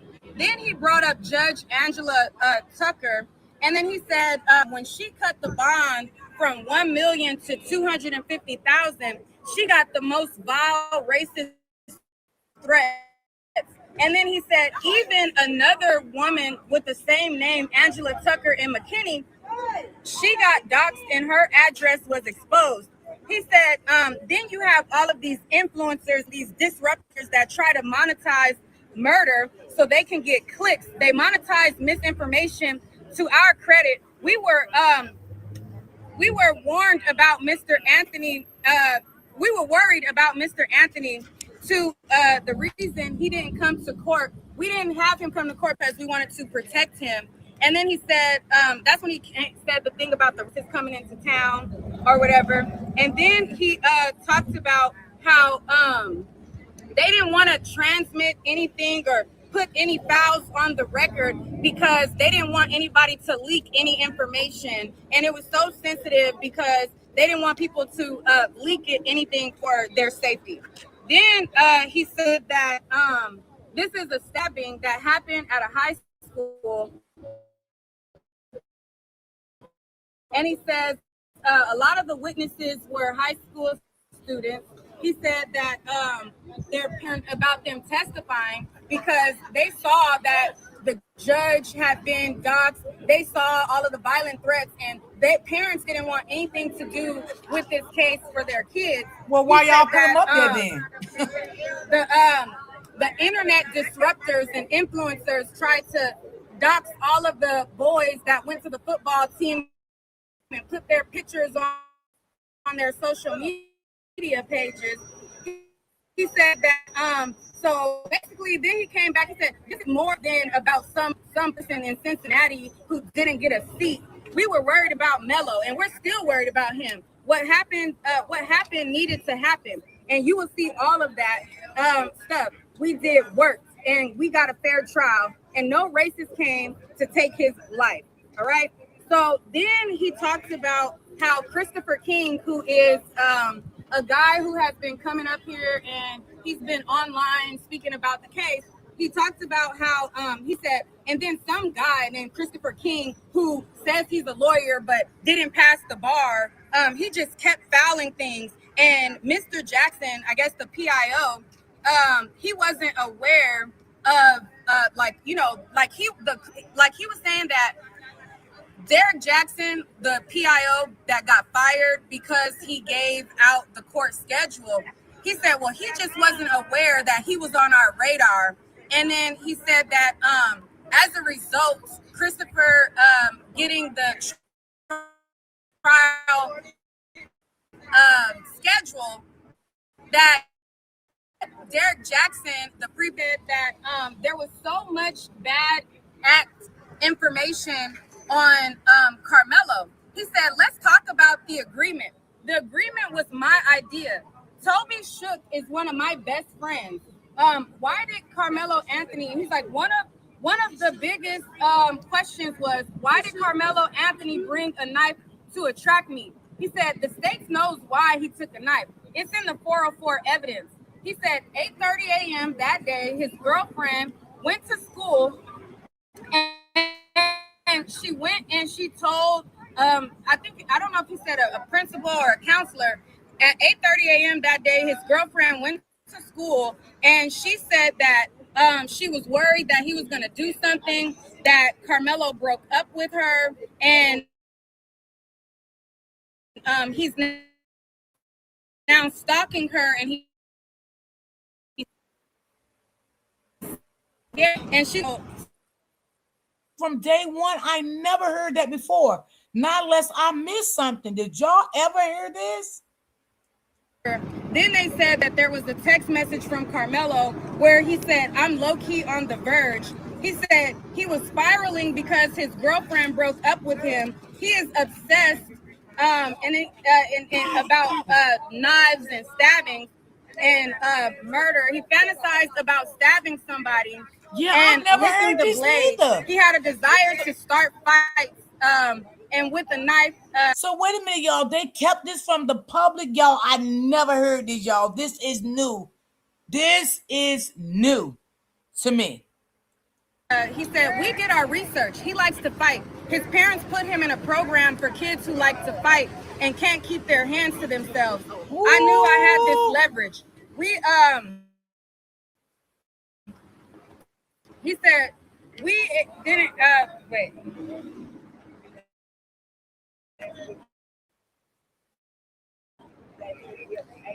The prosecutor said, people murdered behind this. They said, well, as you can see, and then he pointed to the other side. He was like, as you can see, they did their research on Austin Metcalf. He's like, yes, when he was, I think he said 17 or whatever, he said, yes, he did do racist graffiti with foul racist stuff. He said, if we have an open pretrial with this, it will pour fuel on the fire. So I offered this agreement of what happened under the tent. And like, from what I'm getting from what Neek is reading, all this they didn't want none of this stuff to come out in court about Karmelo and the other boy, whether it's true or not, right? Because they already knew they was going to railroad Karmelo and give Karmelo 35 years. Now, from what I'm getting from this now, everything now is hitting the fan now, and they're still trying to make Karmelo look bad. So they said, okay, let's keep Karmelo pass off of the table, and let's keep the Austin off of the table. And we just going to do this like this, because that's what it sounds like, y'all. That's exactly what it sounds like. Everything like streamlined to what happened under the tent that day. He said there was a reason we had thousands of jurors, but only picked streamlined it down to 90. Yeah, he says the father, he's talking about Drew Anthony, has a relationship with Tiffany Billions, and it would have leaked out. We got through this trial with protesters, and our police allowed people to exercise freedom of speech without mass arrest. What happened under the tent was enough for us. We ran a risk, but the value okay, you're right. I remember that, Tabitha. I remember that. And it would have ran down on him. I made him an offer he couldn't refuse. We never talked about testifying witness. So then they got into the part where Mike Howard said that they kind of like switched up when it was time for him to testify. And then he said, y'all, like, oh well, yeah, like Y'all, let's remember a lot of things didn't come out in that trial, y'all. Let's think back. A lot of things did not come out at that trial when it came to Karmelo and Austin. Because they wanted to just railroad. You remember they had agreement? Y'all remember that agreement in the beginning? That they was not going to bring out no pass on Karmelo. They was not going to bring out no pass on Austin. How many of y'all remember that? I remember all of that. So now I feel like everything is being open now. The trial is they're gonna redo the trial over. I don't know if the trial was granted. I'm not sure, but if the trial was gonna be regranted again, right? So now they trying to make Karmelo look bad now, y'all. Let's think, y'all. Let's put the thinking caps on.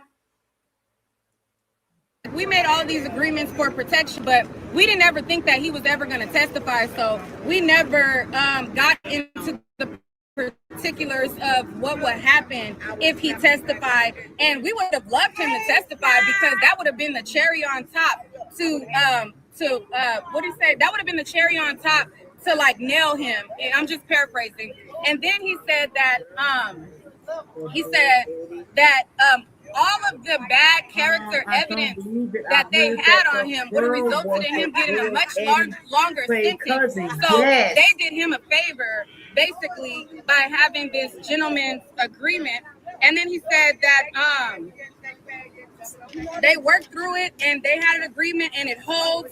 He said in the case of if they would have wanted him to testify, and then after that we went on like a 10-minute break. After we went on break, then Jared Jackson, the former PIO, he came and he was the first witness.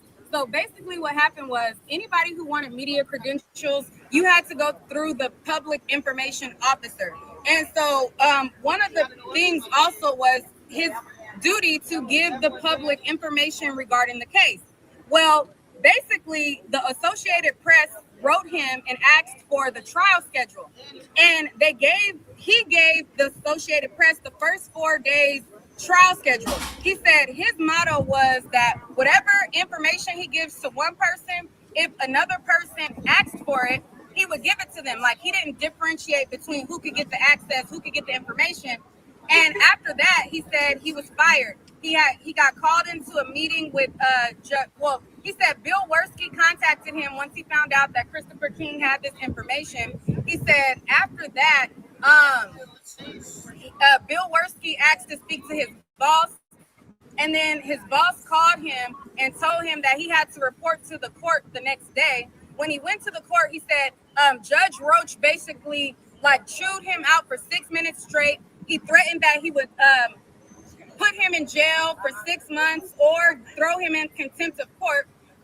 Derek Jackson said he thought that he would have the opportunity to like tell his side, like I didn't do anything wrong. Like the Associated Press asked for it, I gave it to them. And y'all, we got to see if this true, because I remember y'all in the beginning when they said that they had a disturbing text message from the girlfriend in the beginning. Do y'all remember that? But they never said what it was. This may be what they talking about, but they didn't want to bring nothing out because they already knew they were going to railroad, him anyway. So they didn't want to bring out what was really going on. You know what I'm saying? So this could be the message that they got from the girlfriend. Was she a snake or what?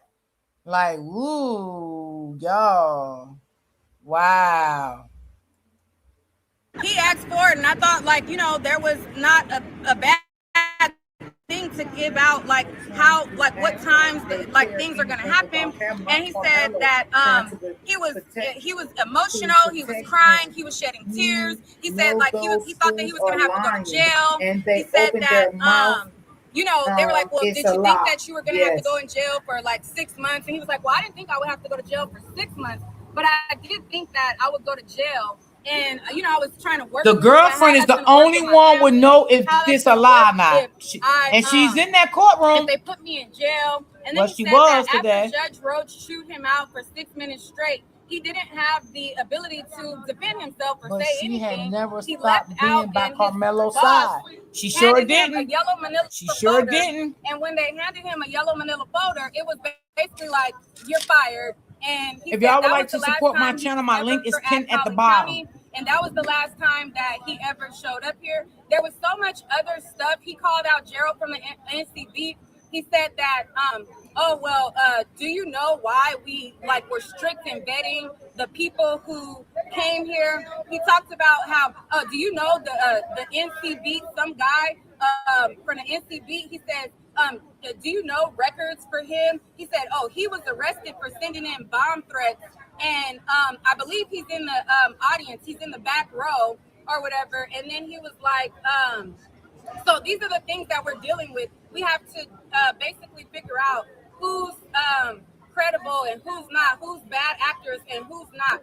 And just he kept like trying to sling mud on different influencers. He was slinging mud on Tiffany Billions. He was just slinging mud on certain people. And I was wondering, you're calling out all these people. When are you going to call out Sarah Fields? That bitch did the most egregious stuff during this trial, doxing people. She went out of her way to make everybody who was any part of this case life a living hell. And you don't hear him mention her not once, but you understand why, though. They got this code where they protect their own. And Russell Wilson was like, when it was time for him to talk, he said, so it was okay for you to give the schedule to the Associated Press, and that wasn't violating the gag order. But if you gave it to Christopher King, that was violation. So you had to discriminate on who get the information. It was going down.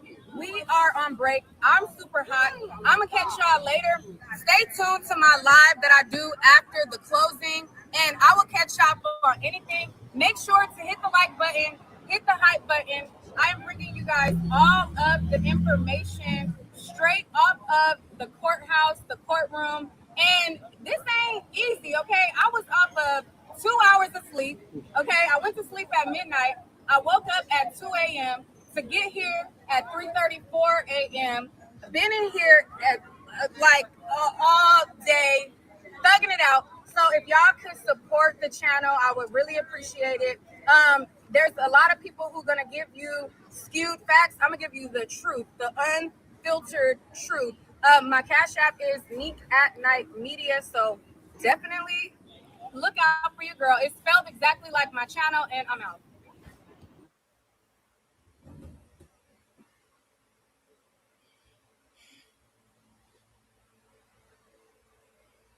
Hold on, y'all. Ooh, ooh, ooh, ooh, ooh, y'all.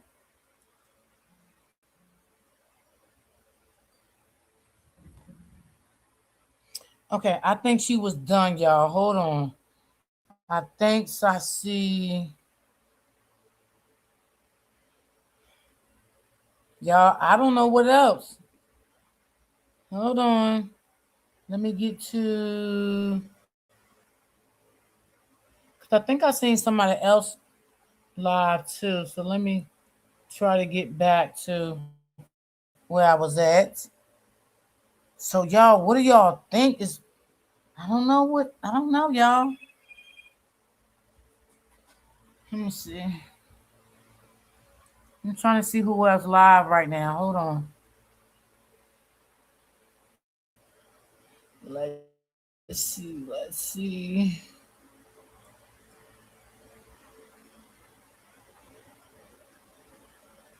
Okay, let's see. Hold on. I think. Okay, let me go to her. I think she live right now. Let me see.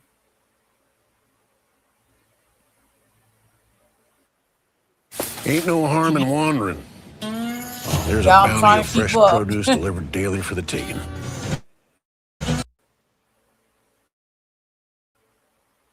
Good afternoon. It's the Fit Lawyer ATL, and we are live. I am boots on the ground outside of the Collin Okay, we're County gonna see what she Courthouse got to today say, for y'all. the Carmelo Anthony motion for new Hey, Auntie trial. OG, We are if you currently like to on a donate, lunch y'all, break. my link is There's a pinned. helicopter out here, so I'm sorry if you hear that in the background, but we are currently on a lunch break now until 1:30. We are on Central Standard Time here, Oh, so so damn lunch. we're out in the parking lot. Just kind of want to give you all an update. We've only heard one witness testify so far. So I did a great live on this last night. So check it out on the channel so you can get an understanding of what's going on in this motion for new trial. But Karmelo's new defense team filed this motion on July 7th.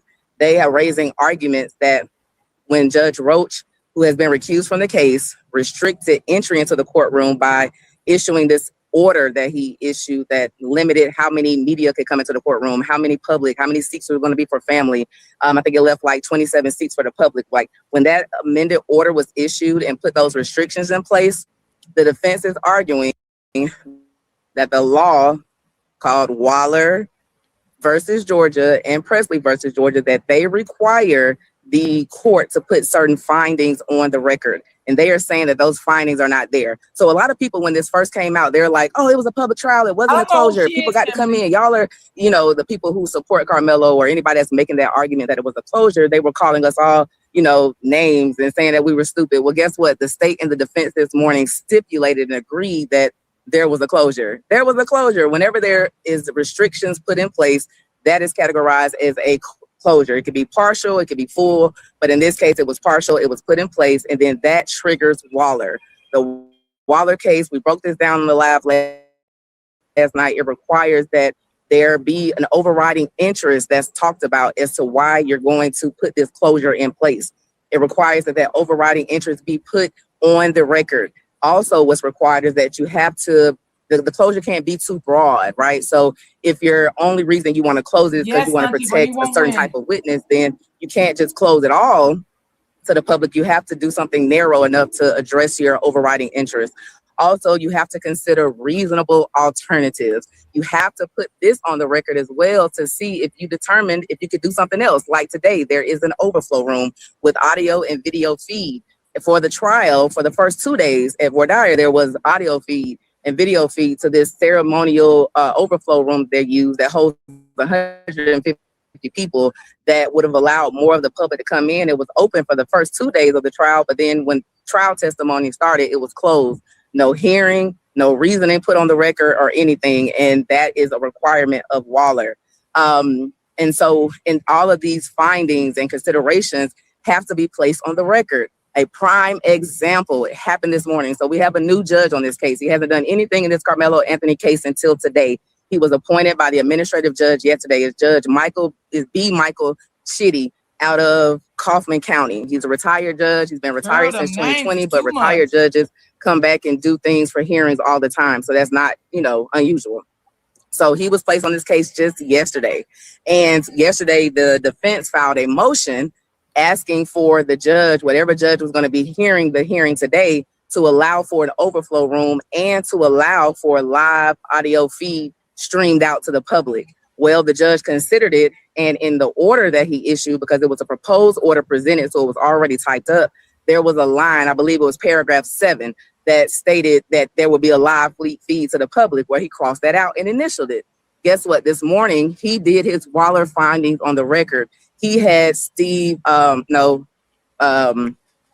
Russell Schaefer come in, who is the public information officer for these set of hearings in the case now, come in, swear himself under oath, and stand before the court and explain why the judge denied having the live stream to the public, and they just need more time. They need at least 2 weeks to set up a live stream to the public, and that request wasn't made until yesterday for this hearing, so that's why it was denied. But that is what Waller requires. You have to put these findings on the record. And Russell Wilson, he opens up first because this is his defense motion. And he says, Judge, Waller requires exactly what you did today. You came in, Judge Chitty's on this case. He came in, he introduced himself. He said, I've been practicing for, I think he said 22 years. He was a judge. He talked about he's coming from Kaufman County, and he called the record of the case in and got started. So, he's very official. No nonsense. I can tell you that Russell Wilson and Bill Werski, the DA, met with the judge prior to the hearing started. So there was a slight delay to the hearing starting. But once it started, the judge was handling business. So he's doing the Waller findings. He's bringing this person in. And what Russell stood up and said, Judge, what you just did didn't happen in this case. It was so many off the record things. Russell Wilson labels it a shadow docket. He says they operate this case on a shadow docket, meaning that there are no pretrial filings or anything filed into the actual record of the court they were just sent over emails or hand delivered to each other, because once the judge issued the gag order July 28th of 2025, he didn't want any of that stuff getting out. They say that the state says that they were receiving a lot of death threats against Karmelo Anthony, against themselves. Like, everybody involved in this case was receiving threats. The judge that lowered Karmelo Anthony's bond from $1 million to $250,000, that judge was doxxed and her information put out, and there was all these threats. And there's actually somebody in jail now in Idaho for threatening her. So this was like a lot of threats, something that they had never dealt with before. And so they so the show wasn't Karmelo, they acted people. off of the docket to keep people from getting hold to things and showing up. Where Russell Wilson argues that that goes against the Sixth Amendment. Everything has to be public, not just the trial. Even pretrial hearings, motions, they're supposed to be docketed so that the public can attend. And when you don't do it, you have to put these findings on the record. And they went so far as even to argue that the defendant's right to be present at hearings was violated, because Karmelo literally got a bond and then he showed back up to trial. He never came to court at all. He didn't come to court for not one pretrial hearing. He didn't come to court to put the gentleman's agreement on the record. Karmelo Anthony bonded out and did not walk back into this courthouse until, no, they walked him back in to do a buccal swab. Unbeknownst to the public, they, snuck him in a back entrance and everything. They had a warrant to do it, but they were swabbing his DNA. Outside of that, he never came back into this courthouse until he came for trial. That is unheard of in any criminal case, and very much unheard of in a murder case. You have pretrial hearings. You have hearings because there was talk about this extrinsic evidence. And y'all, if you've been following any of my coverage about this case, I told y'all they had something on Karmelo off of that cell phone, and that came out today. So Russell Wilson, so let me go back to the first argument about the... Y'all let me know if it's buffering, because I don't see buffering on my end. Let me know, y'all, in the chat. And hey, Miss Griffin, how you doing today, baby? Public trial. Honestly, it looks like the defense is winning that argument. They put out how the law requires, what it requires. And I'm sorry if y'all hear this buzz in the background, but it's hot, so I got this fan on. So they put all of that on the record, and then they show how it doesn't exist in this case. And when Bill Worski jumped up to do his opening, and I'll go through more play-by-play later on this evening, but he never argued back legally about the Waller findings. Not one time did he say, Judge, on this order, here are our Waller findings. No, he couldn't, because they don't exist. He basically spent that time arguing that they acted the way they did and everybody was in agreement for it because they were trying to protect and save Karmelo. And that even though he didn't say it, but it's coming off like, we may not have followed the rules, but we did it to save Karmelo. Judge, you have to understand that everything happened in this case because of the threats, and that everything we were trying to do to save Karmelo. He never, not once, spoke to the actual order and the law and said, Judge, we did follow Waller. He jumped up. He started off very defensive, and this is Bill Worski, the DA. He was very defensive that anybody would even suggest that the DA's office doesn't understand the Waller factors. And of course we understand the Waller factors. And he went into all of these reasons they understand it, and they have these appeals attorneys. But not one time did he say, Judge, on the record, we did follow it. He didn't say it because it didn't happen. He does say, and they speak about this proposed order that they typed up that the state sent to the defense of Waller findings that they were supposed to sign and place on the record, but it never got signed and it never got filed into the record. And besides, it's too late because you were supposed to do that at the time you decided on the closures, which was before the trial started, not sign a document bootstrapping your Waller findings after the trial is over. So Bill says, he says in his argument, Karmelo switched attorneys as soon as the verdict came down. So that's why the order didn't get signed, as if, Judge, like, you should, fine for us on that point. Like, we did prepare an order, but no, it's not part of the record. So they didn't present a legal argument to the defense's first argument. The defense's first argument is a structural error argument. So if the judge agrees, that will overturn Karmelo's conviction and get him a new trial. So we shall see.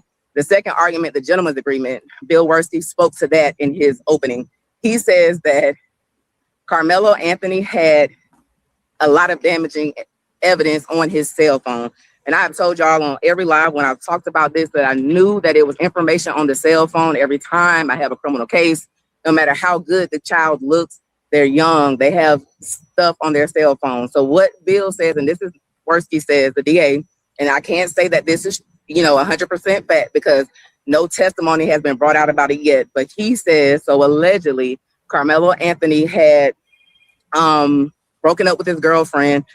I don't know at what point, but before this incident occurred, and that the girlfriend on the morning of the incident at 8:30 a.m. reported to an assistant principal that she was concerned about Karmelo's mental state. He wasn't handling the breakup well. He wasn't taking no for an answer, and she was concerned.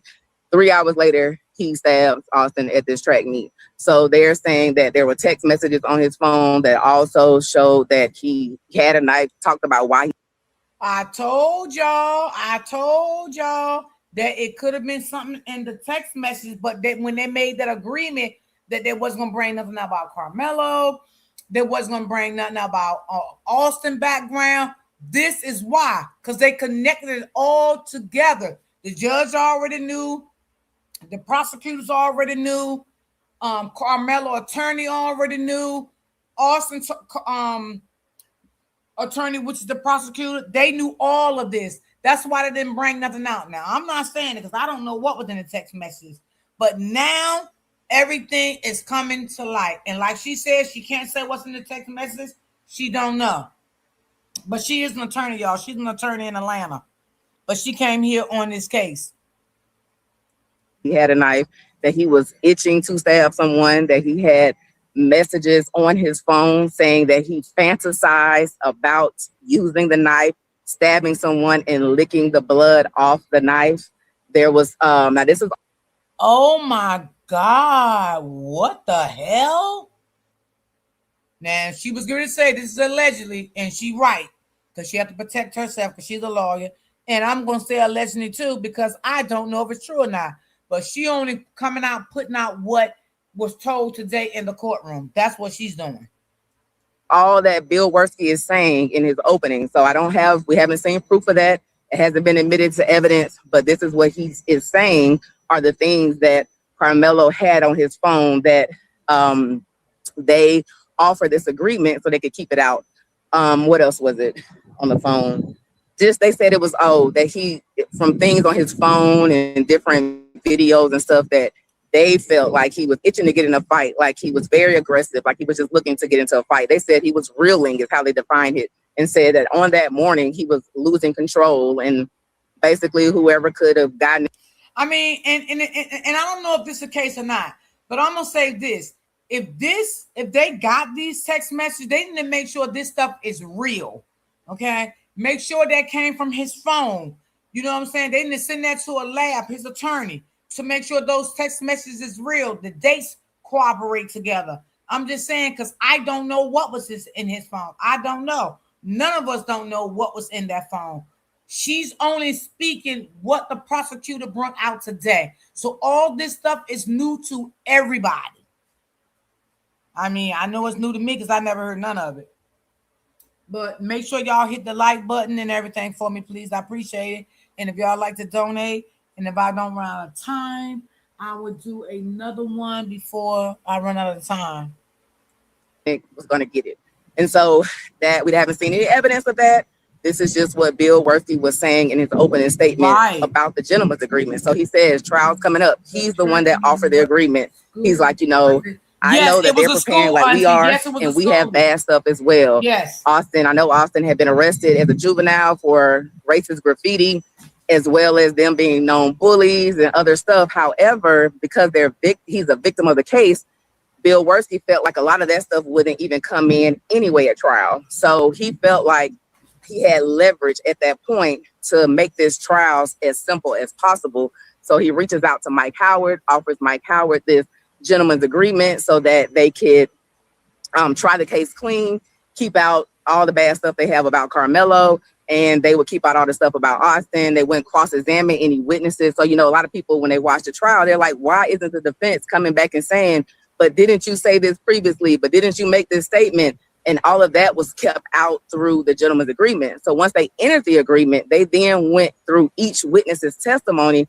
to talk about what they couldn't bring in during the trial. So that was all part of the gentleman's agreement. And Bill Worski said that is the reason why the blow up came, because not one time that they had these discussions when they discuss other witnesses' testimony, they never discuss Karmelo's testimony and what he could or could not say and what could be brought in. That whole discussion about that didn't occur until everything blew up on that Monday of the trial. So that was that 2-hour delay. And y'all stay tuned, share, like, and subscribe to the channel, because I will do a full blow by blow, word for word breakdown later on this evening. But we are on a short lunch break, so I just want to kind of jump in and bring that.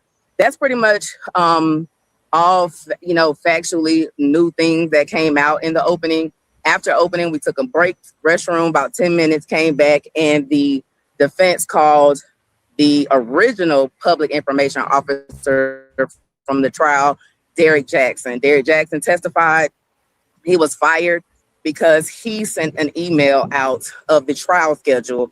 So I guess around like May 6th, the AP, Associated Press, reached out to him and asked him for the trial schedule. Now, this gag order has been in place, and it says that you can't release anything, but at the bottom of the gag order, and we'll show this tonight, it says that hearing schedules can be released. So he thought trial schedule is a hearing schedule. So he releases that email to the AP. After the AP gets it, he gets an email from a content creator / attorney named Christopher King. And Bill Worski had some really negative things to say about Christopher King. He says that he got his law degree, but never became a practicing attorney. I don't know, but he made statements, and so Christopher King sends the email asking for the. Yes, if this true, it got to be proven. That girlfriend, they definitely probably going to bring her to testify. Okay, trust me, they're probably going to subpoena that girlfriend to testify. I can guarantee you that. And I just still feel like if that is true, I don't know how they would look at it, y'all. I really don't. Like, I don't know how they would look at it if the text message is true. But it got to be proven guilty without a reasonable doubt. I don't know how they would look at the text message. I don't know. But I still feel 35 years, I still feel that was a little too much time for him. I still feel that way about that. And I could be wrong because I don't know Texas law. Hold on. Trial dates. Once Derek Jackson emails it to him, Christopher King's the content creator, it goes viral. So now everyone's pissed off. They're mad. They're on Monday morning. They're fussing at him. The judge brings him in. So this was a big part of this hearing because they're showing how Judge Roach behaved in this underlying case. So Judge Roach brings in Derek Jackson and tells him and reams him for 6 minutes long, fussing and going off about how angry he is about him leaking this trial schedule to the public. And then tells him, I can hold you in contempt for up to 6 months, and then pauses for 2 minutes. Within this 2 minutes, Derek Jackson testifies that he starts crying because he's under the belief that the judge can do exactly what he's saying he can do. So he starts crying because he's thinking about what's going to happen to his family. He's never been to jail before. And after 2 minutes of crying, the judge says, well, Judge, this is Judge Roach. I'm not going to lock you up. I'm not going to lock you up. And it's just showing all of the underhanded things and the backdoor things and the weird things that happen in this case. So they tell him they're not going to, lock him up. They let him leave the room, and he walks out with his 2 supervisors, and they fire him in the hallway. So right, and this Queen, is for leaking the trial schedule. But shouldn't the trial schedule be public? The gag order said that hearings could be listed, and when that's brought up, Bill Worski actually interrupts Russell Wilson's direct testimony and say, Judge, I think we need to clarify hearings. Hearings are different from trials. And so, the gag order speaks to hearings. He couldn't give out the trial date. Like, one, it's not your turn. That's not an objection. You can do that during your cross. And so it was just like a weird moment in the courtroom. Hey, like, Bill Worski has been very defensive since yesterday when he speaks. He's very defensive today when he's talking. Not a lot of law, just a lot of reasoning and excuses as to why they did things, but not responding with how the actual law shows how they're supposed to do it. So not sure who the next witness is, who's up next. We possibly could be hearing from Mike Howard, who was the first defense attorney. I will say Karmelo's mom and dad, they're sitting 2 rows in front of me today against the wall. They're on the first row on the right side of the courtroom. So I am behind them. Today also came Karmelo's grandmother and aunt from New Orleans are here. I think they were here yesterday as well. So I didn't see a reaction from them when the information came out about the cell phones, because they already knew. Like, that was in the discovery packet. They already knew what it was. I actually was in line with another family member coming back into the courthouse after the first restroom break. And, I was talking to another creator, and we're speaking about this, and I'm like, I knew it was something on the phone. And he said, he had scholarships for track, he had scholarships for football. He was a good kid. He's just young. And, these kids just have things on their phone. So the family was very aware about the things that were on Karmelo's phone. And that is the reason that Mike. And y'all, I kind of do believe her. And that's why the family probably never spoke out and said anything. Now, the family probably was hurt for the 35 years because they probably still felt that was a little too steep, which I feel that was a little steep too, 35 years. But she says she believed the mother was very aware of what was in the phone because you do get a discovery, okay, before the trial even starts. You get a discovery, you knows everything, okay? So, yeah. Howard entered this gentleman's agreement, but you all know the issue with the gentleman's agreement and the breakdown is that the defense argues that the state reneged on this deal when it came time for Karmelo to testify. The state says, whoa, we never anticipated him testifying. And so we never went over his testimony and broke down what he could or couldn't say. And then they did do that. They did take about an hour to go through Karmelo's testimony. Bill Werski and Mike Howard talks about this in his affidavit. Bill Werski stood over his shoulders. He actually broke down each question. What can you say? What can you not say? And they went through the entire testimony because they were trying to get ready for Karmelo to testify. But what further broke it down was when the judge came into the room and said, yeah, I don't care that you all did all of that. If Karmelo testifies, I don't see any way he doesn't open the door. And if he opens the door for any character evidence, all of the stuff the state has against him will come in. Now, that statement is I have an issue with that statement because at this point, they have not even had a hearing yet to determine whether or not this extrinsic evidence against Karmelo can even be used. You have to have a hearing to determine that first. You don't get to just say, I got this and it's coming in. You have to have a hearing. So that hearing never happened because they entered this agreement. So for the judge to say that to Karmelo, to induce him or to be what he thinks about before he makes a decision about testifying, I have an issue with that, right? Because you haven't had a hearing. You can't say for sure that all of this stuff will come in because you haven't even ruled on it to issue an order. So that's where we are right now, y'all. We have had just openings and one witness testify, and that is Derek Jackson, who was the first public information officer that was working on this case. He was terminated May 13th because he released the trial dates to AP, Associated Press, and to Christopher King, a content creator who then sent it out to the world. It went viral, and that was an issue because they did not want the public to have so much of a head start and be able to be here. They didn't want people to know and to be able to come from afar because they were trying to keep down all the death threats and everything. So what I feel at this point, it does not seem like the state has a good argument to combat the defense's argument on the Waller findings.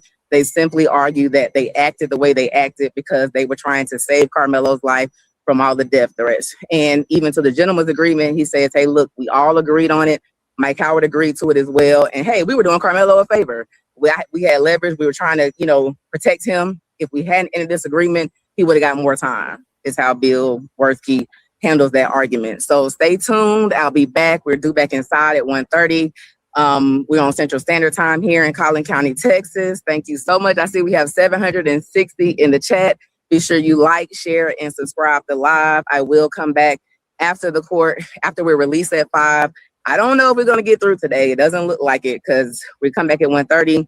Not sure how many more witnesses they have, and then they'll have their legal arguments. So I'm not sure if we'll get finished today. If not, we're due back tomorrow at 9 a.m. But stay tuned. I will come back out once we're done with court, give a brief update, and then I'll do a full, thorough live breakdown on the channel this evening. So thanks for tuning in. I'm the Fit Lawyer ATL, a 20-year criminal defense and personal injury attorney in Atlanta, Georgia. If this is your first time here, thank you so much for tuning in. For all my day ones, I'll see you in court. See, that's why I wanted to watch her because she's an attorney. So she know the ins and outs of this shit. So that's why I wanted to go to her channel. Let me see if anybody else did a live on this. Ooh, Lord, y'all, I don't know what to say. Oh, my God. Hold on, let me see. Did anybody else do a live? Let me see. I don't know. Oh, Lord. That's crazy. So I don't understand. Why is the girlfriend in the damn courtroom today. Like, you sit there and totally went against this boy. Went and told the school all of this stuff. Why is you in the courtroom? Girl, that was my son. You wouldn't been there. Hold on, let me see. You wouldn't have been there. I would have never allowed you to come in and do anything regarding my child. Because you went there and told the school all that mess. All right, hold on. Let me see what's going on over here. When you've got real work to do, Metal Supermarkets will help you get it done fast. Leave the metal to us so you can get the job done. Supermarkets, the convenience stores for metal. Dance is more than just using your body. So much of dance is in your expressions. Squinting has likely contributed to my crow's feet. My friends say I make, on the verge can be a lot. I mean, these are 18, 19, 20 years old. A lot of kids at that age are experimenting with a lot of things. They're going through puberty. I mean, I know they're all young adults and this and that, but it's it's a jarring time for young adults. For those of us who can remember it or choose to remember it. So I'm sure open carry state, right? I mean, it's not as if firearms and knives and outdoor activities are not part of the community and the common core, right? If you're into that, that's not relegated to one race or another. So it's really nitpicking. I think you're her right. relationship to him The state could have called in. Facts. There was no, there was no showing that before Karmelo walked over, he was having angst about his relationship or in general. So he was going over there and he had every right to. Okay, very good. Is it fair game to discuss all of this today? Can any of this have been avoided or no? Yeah, I mean, from my understanding from the reporting is that that's a good question. That's the good question, sis. The prosecution feels that they did not break the gentleman's deal. It seems there was a gentleman's deal. There was. That's a good question. Wonder did he know that she talked to the principal behind his back? Good question. That's something to think about. That's something to think about. Now, another thing, I'm glad you said that. So, did the principal come in the beginning, y'all, of the first trial? Anybody can remember? Because I don't remember anyone saying anything about the principal. Was at the courtroom the first time of the trial or testified? And maybe not. And the reason why I say maybe not, because they already knew they was not going to bring this to the courtroom. They had already did their agreements. They wasn't going to bring none of this stuff in about Karmelo, none of the text messages, things about Austin Pass and things like that. So I'm assuming no. I can answer that. No, they left this out. Yes, absolutely, Queen. The text message didn't stop you from defending yourself. But we don't know how it's going to go, y'all. We got to be open-minded with this right now because a lot of new stuff is coming out. I say that in any case that I cover. I like everybody to be open-minded because, just don't be set on one thing because we don't know how this is going to turn out now. Now, I hope we get a fair trial. Period. We don't know what the outcome would be with the fair trial, but I am totally agreement in a fair trial. I still feel like he was railroaded in that trial. I still feel that. I'm not taking that back at all. I'm not going to take that back, but we just don't know. Not the principal. Right. I just thought about that, sis. I thought about it. I had to think about it. Yeah. We don't know what may come out of this because a lot of this stuff is coming out now. It was never brought to the public. We didn't know anything about text messages. We didn't know anything about that. Now, you heard what the attorney just said. The mother was aware of it. It was in the discovery.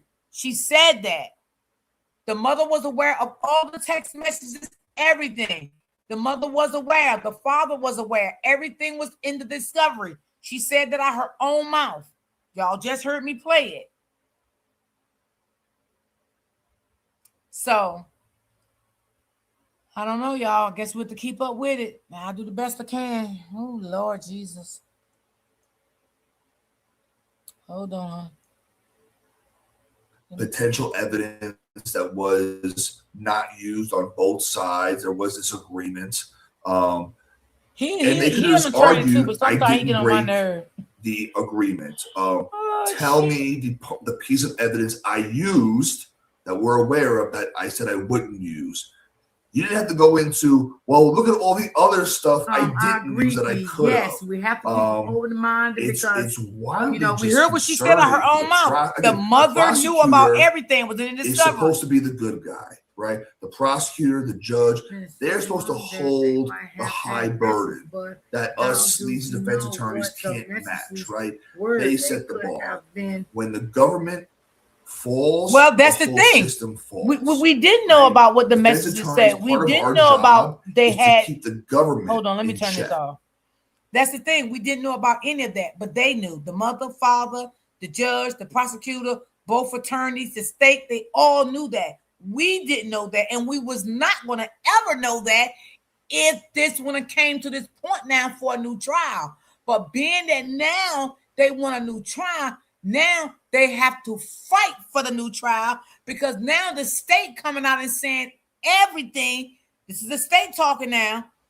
It's saying everything. The state is bringing out everything. All the text messages, all the things the girlfriend said, everything is coming out. We would have never known this if it was not a new trial. We would have never known any of this. But being that now it's a new trial, everything that was behind the scenes, hidden, everything is coming to light. We will have to wait and see the outcome. Yes. Yes, Candy Girl. Yes, I agree. Oh, Lord. Oh, Lord Jesus. Right. We don't know exactly. Right. We have to wait. We have to wait and see about everything. You know, she said that if it doesn't get completed tomorrow, so I guess tomorrow will be a third day of the trial because I guess they got more witnesses and stuff. Excuse me. That's gonna, take the stand. And I think y'all, after the judge hear all of this, that's when the judge gonna make his decision to see if this a chance of a new trial. But the judge is just sitting back now hearing everything. Yo, let's put it like this. You know how sometimes, when y'all was little kids, right? And sometimes it happened in real life still. You know how y'all do things, as little teenagers or young adolescents. And some people do it now. Y'all do things together. Y'all sit down and have conversations, and nobody puts anything out about each other. But people can know, but they wait until they get mad and then they bring everything out. This is exactly what the fuck is happening right now in real time. You may have showed your friend some texts and, the friend said, well, just, we're not going to put him out, just leave it alone. She left it alone. Then soon as something stirred back up, all the text messages that come back out, everything they said about you, they didn't like about you. They talk about you. You asked to borrow money. You asked for food. Y'all, come on. Y'all know what I'm talking about. This is what's going on right now. I still think 35 years was not fair. I agree. Absolutely agree with that. Absolutely. I don't think it was fair at all. And I still say he didn't have a fair trial. So yes. Exactly, Roy D. Why is the girlfriend in the courtroom? Tamla says she could be there because they needed her to testify. Yeah, I think that's what Tamla just put in the chat. Puppy love. You right, Candy Girl. I can agree. High school petty stuff. Yep. His girlfriend made a post and she was going to support him. I'm confused. I seen that. You seen it on Instagram, right? Because that's what I seen it at. I don't follow her on Facebook, But I seen that on Instagram. It's right. That's why I'm confused too. But let's remember, y'all, because I know y'all probably got sons and nephews and stuff like that. Some of these little girls is snakes. They will snake your ass behind your back, right? Now, another thing. Did Karmelo know that she gave them text messages to the authorities? I'm going to say yes. And the only reason why I'm going to say yes, y'all, because it's in the discovery. So the mother had to see it.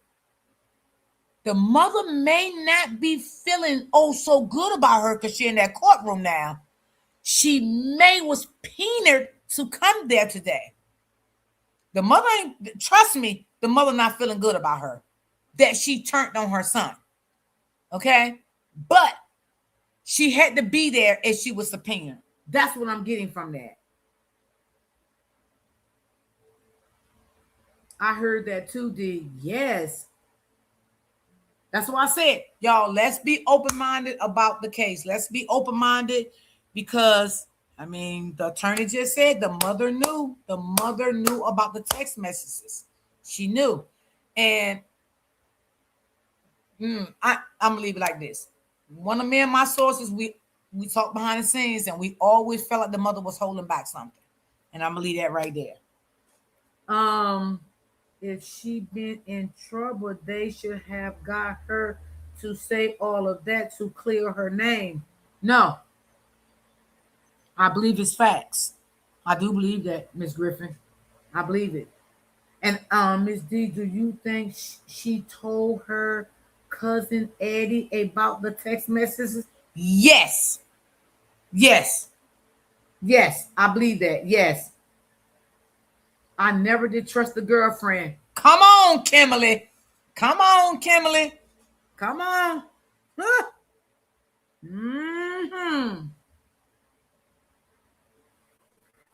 Let's see. Who commented on this?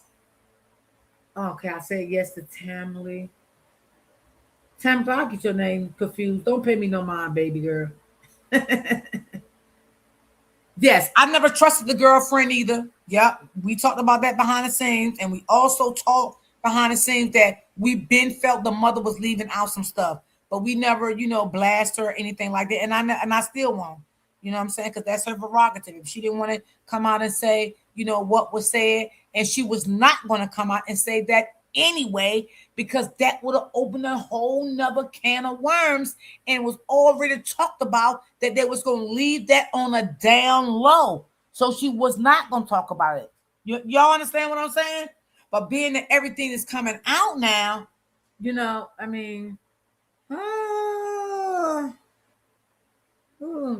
this is sad. Yes, it is. Yeah, that's true, Royalty. Yes, I hope that he gets a new trial too. Yes, absolutely, me too. Absolutely, me too. Because he do deserve it. He do deserve a new trial. And 35 years, I still feel that was just too much. No matter about the text message or any of that. I feel 35 years was too much. I feel like this fucking girlfriend was a snake. Like you wasn't. Let me shut up because, girl, I started saying stuff I don't even like. So let me just. I feel like that because I got sons, child. And I can't stand them little snakish ass motherfucking young girls. Oh, I can't stand them. But this is what I try to stare into my son's head. Don't trust these little snaky. Ooh, ooh, ooh, ooh, ooh, ooh. That's way too long. Yes, it is. It is. So that's why the principal didn't come in, y'all. I'm putting things together now. That's why the principal didn't come in and testify, because they wasn't gonna bring any of this into the courtroom, into the trial. So they didn't need the principal. But let me tell you this: if they need the principal now, they're gonna definitely bring her in. Okay? They didn't need the girl to testify, which is the girlfriend. They didn't want her to testify neither, because everything was going to stay silent behind closed doors. So now the girlfriend probably there today because they done subpoena her now to come in. Now, which if they need the teacher, they'll bring her in too. Anybody they need now, they're gonna bring them in now. It's no more secret no more. The secrets is out the window because it's going to be a new trial. Hopefully, and I believe it is. But right now, the judge is listening to all the evidence right now to see if it's enough to grant a new trial. So this is what today is, and probably going to be tomorrow is. That's what the people not understanding. We're not saying he couldn't do time, but 35 years. Right. I agree with you, sis. I got you. I definitely understand. Miss D, my oldest son would love to hear you talk about those girlfriends. I have to be honest because I got sons, and my sons was set up by a girl before. One of my sons. Yes. Mm-hmm. So I know them some snaky. Oh Lord, have mercy, they snakes. They'll start talking that good shit to you, so you can say this and say that to provoke you, even through an email, provoke you through a text. They'll tell you they love you for you to take them out for dinner. I'm just using some of this shit as an example, but the real text is the emails. I'm for real about that shit. Okay. We cool. Come on. I'm sorry. I apologize. You go out to dinner with these motherfuckers, one of these little sneaky snakes, right? They'll call the police on you, setting you up. Oh, he just hit me, blah, blah, blah. But you just called him out to take you out for dinner. You just called this man and asked this man, told this man everything was okay. You want to go out for dinner and you don't call. Listen, girl. I'm telling you.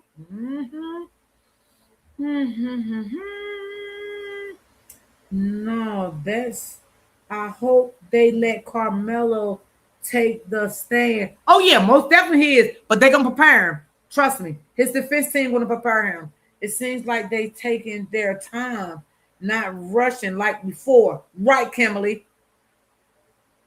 Right. Man, this was interesting today, y'all, right? Okay, let's finish listening to this. I'm looking at y'all comments. I'm trying to multitask here now, okay? And if y'all like to donate, my link is pinned at the bottom. I would appreciate it.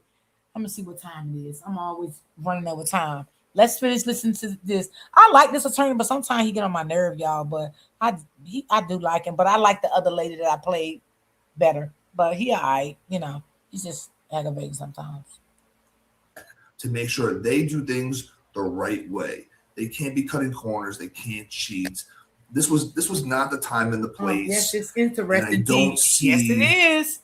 any real merit in having done that other than to just lash out. Up. Yes, they will. Taking it personally. Right. I have about 15 to 20 minutes. I'm going to go through a video showing the timeline of how Karmelo came into the tent after the Metcalf twins. You're welcome to hang out with me. Okay, great. So I'm going to pull this up now. Could you take a moment while I'm pulling it up to tell everyone who you are and what you do? Thank you. So my name is Jack Palmieri. I'm a criminal defense attorney and legal commentator. I practice in Florida. And I've done pro hockey in other states where I'm needed, where I've been requested to be. I'm a 20-year veteran attorney, and my specialty is criminal defense with some personal injury as well. Y'all know him from Willie D, right? Remember him? Jack Palmieri Law.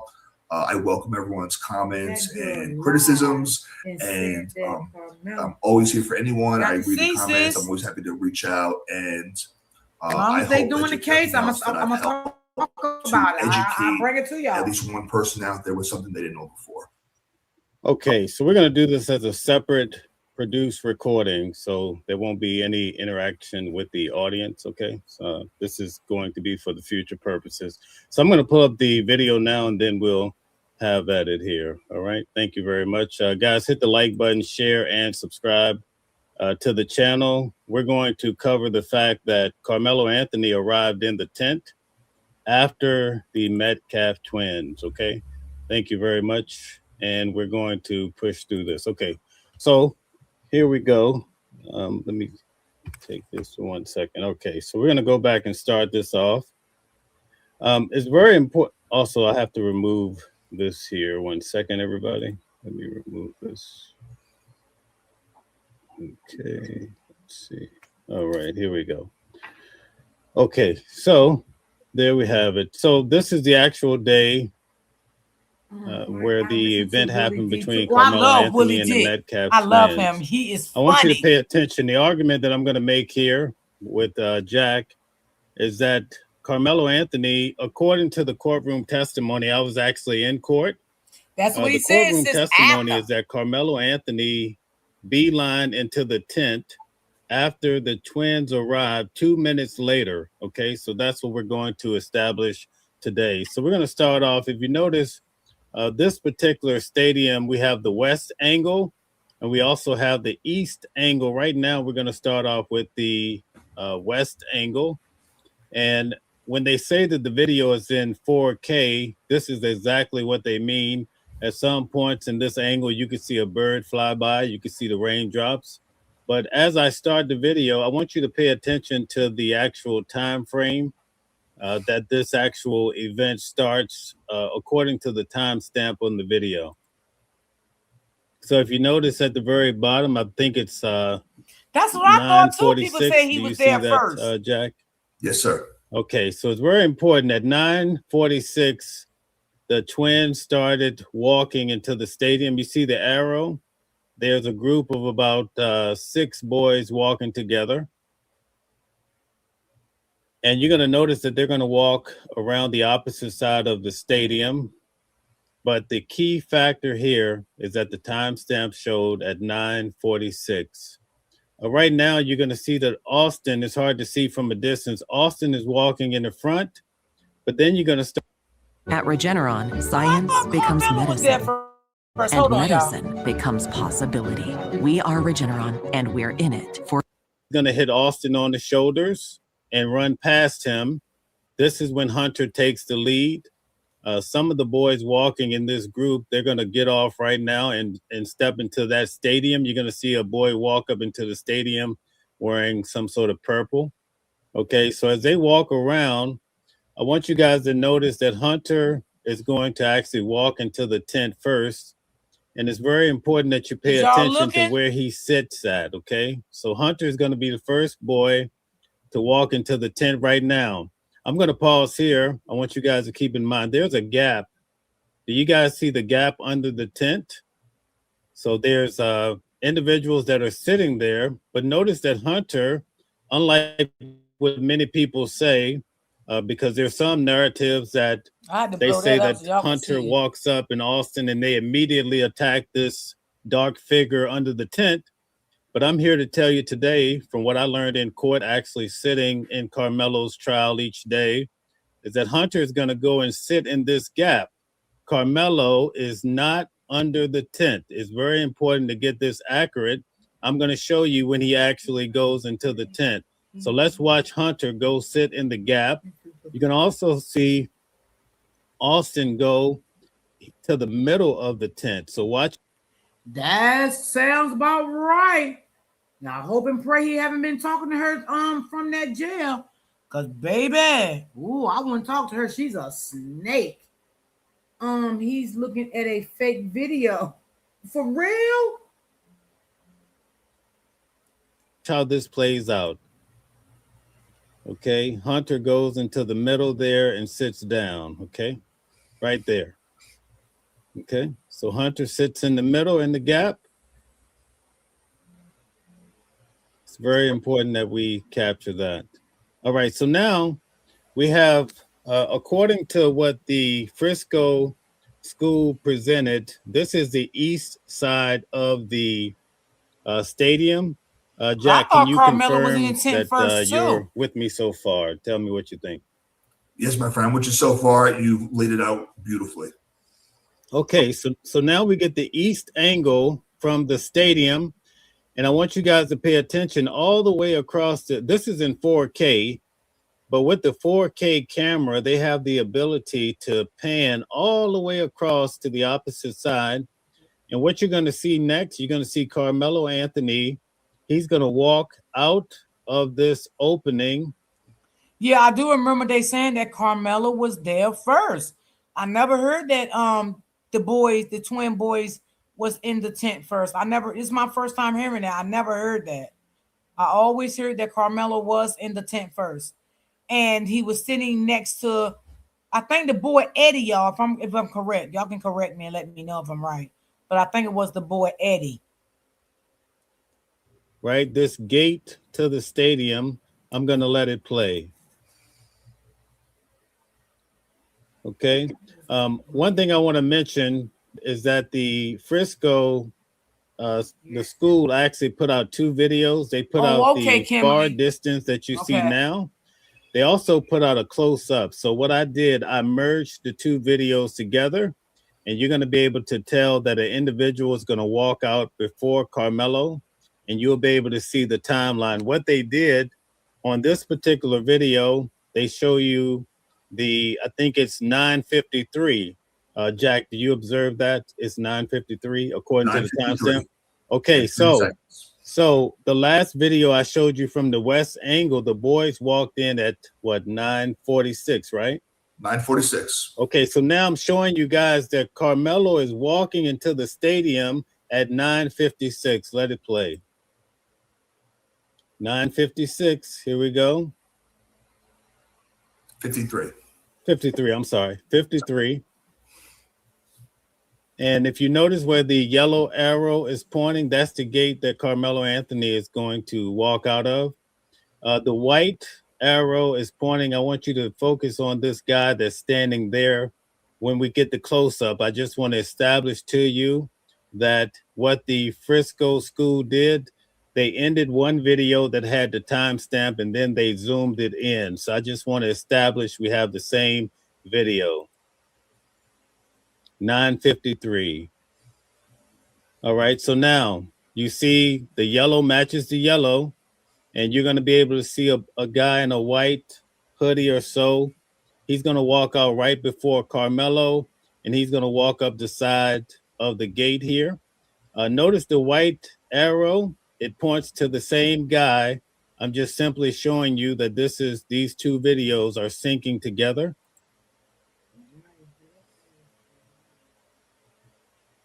So now you see the guy with the white, he's walking up around. Now you're going to see Karmelo come out of the gate. 9:53, here's Karmelo walking out of the gate.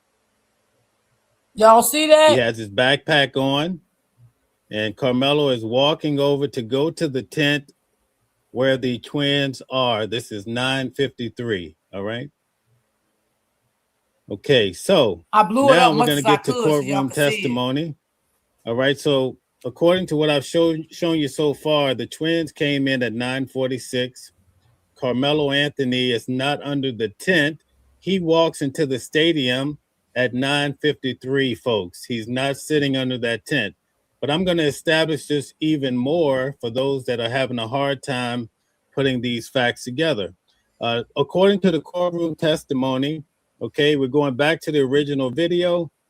Karmelo walks in 2 minutes after the twins sat down. So now we're back at the west frame, and we're going to count out for 2 minutes, and then I'm going to show you that Karmelo walks in, and guess where he sits?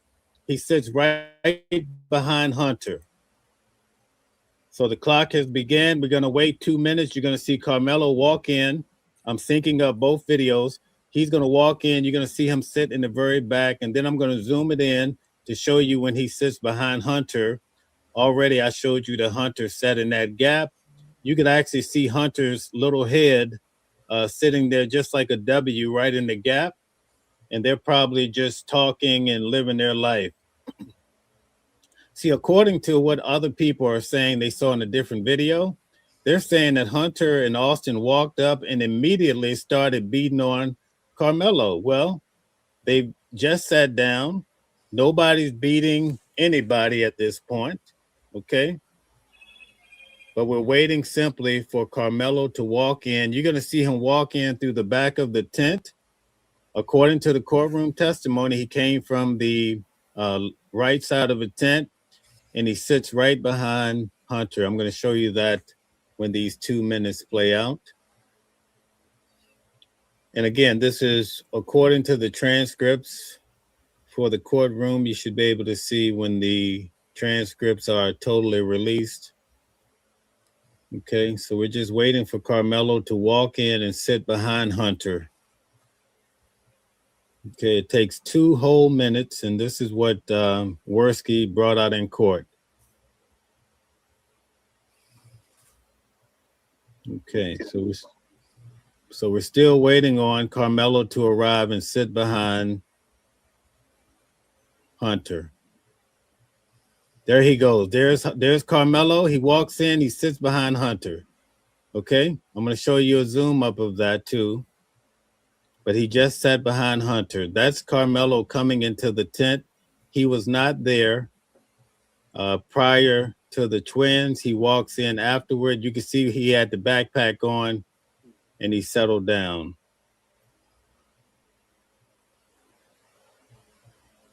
Okay, so here we go. Karmelo enters the tent. That's the replay right there. You see him sitting down.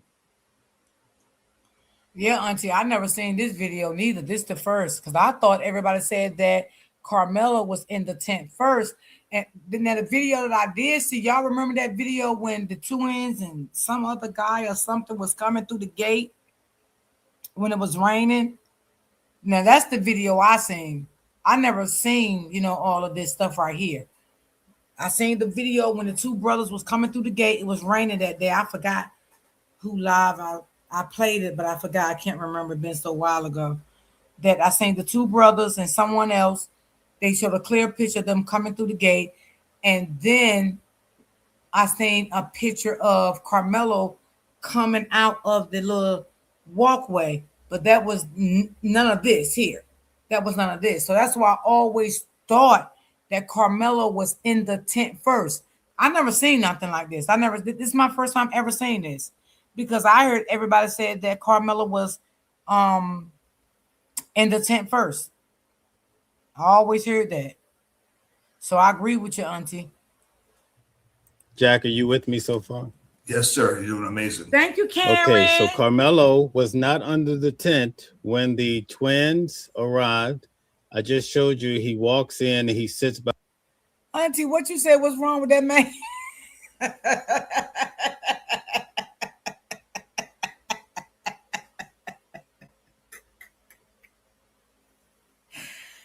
Oh, y'all is so funny. Oh my God. So what's wrong with that man? Behind Hunter 2 minutes after they arrived. The twins arrived in the stadium at 9:46. Karmelo came through the gates of the stadium at 9:53. At this point, after 2 minutes, he sat behind the twins. Now that video is not it's the going to real take one. Another 4 minutes before the fight to kick off. So now we have to push through that. Sorry for the time delay, but I want you to see. Y'all, Auntie just want to know what's wrong with the man. You okay?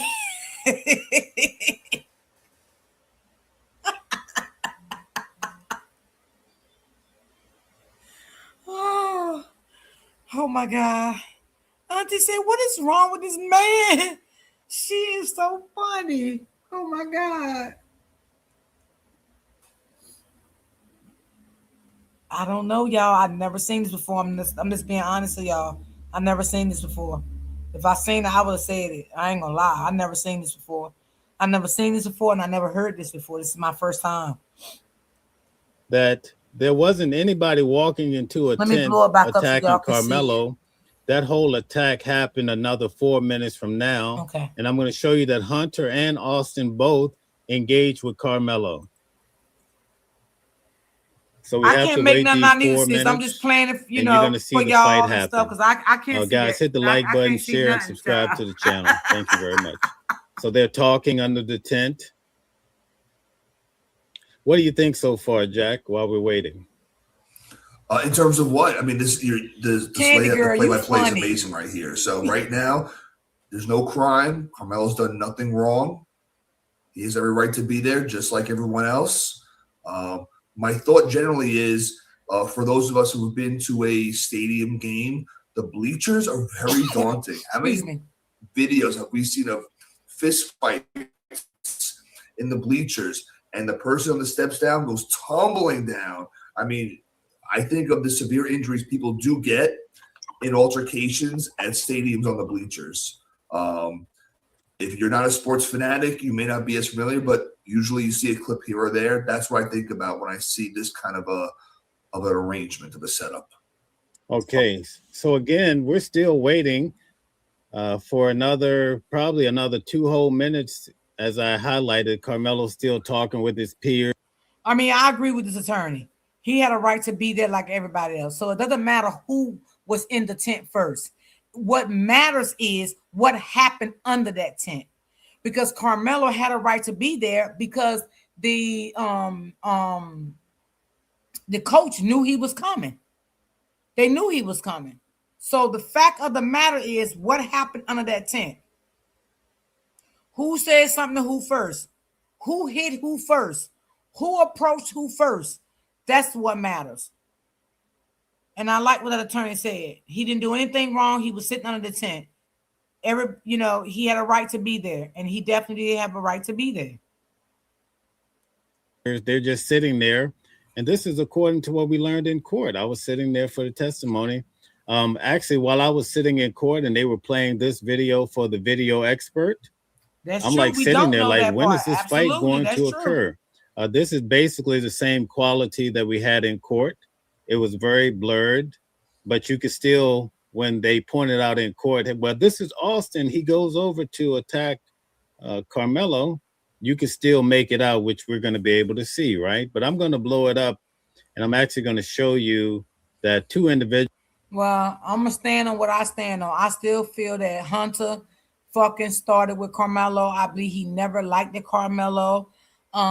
We never found out, how they crossed paths before. But I do remember a content creator said a month prior to this incident that him and them boys was at another track meeting together. I forgot which content creator said it. Been a while back now. I can't remember all that stuff. God damn it, y'all know my mind. Sometimes, can't remember everything now, y'all. I ain't gonna lie. Okay. But I do remember another content creator said before that they was at another track meeting like a month prior to this incident right here. Okay. And I believe them goddamn twin boys, and I'm gonna stand on it. They always been bullies, and that's why he's no longer here anymore, because he was see, let me say this. The brother that's living, he was the biggest fucking bully. Okay. And the brother that's not here anymore, he stood up for the brother that's still here.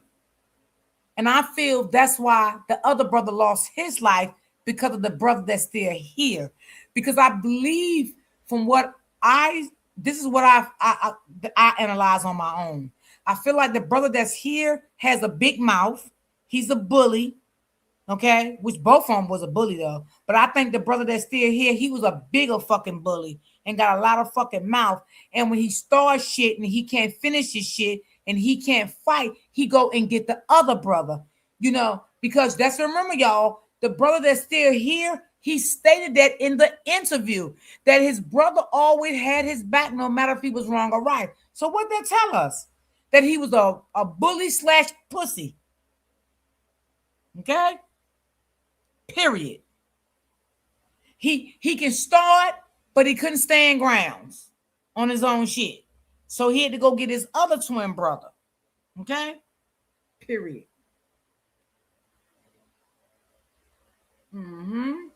Thank God my twins turned out straight and correct. Oh, I got twins too, Candy Girl. You got twins? I have twins too. Yeah, I have twins. How do we know Hunter didn't do it right? She said, I agree. Yep, just like the daddy. Yep, just like the daddy. You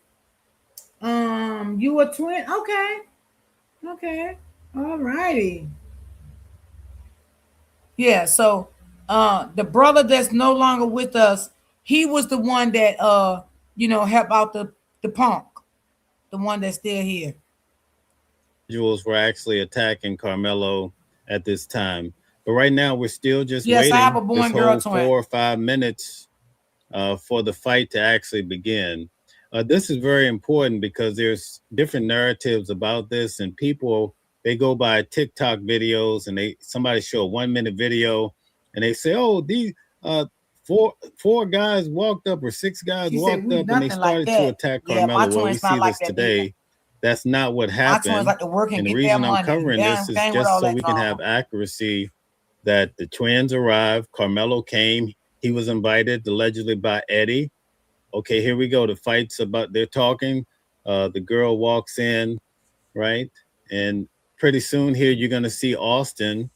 He's going to launch toward Karmelo. You can make it out because in court, they pointed out to us, okay, this is Austin. He's going to stand up here, 18. and you're going to be able to see him go in the direction of Karmelo. Carmelo's going to run out of the back of the tent, and he's going to fall when he gets down to the very bottom.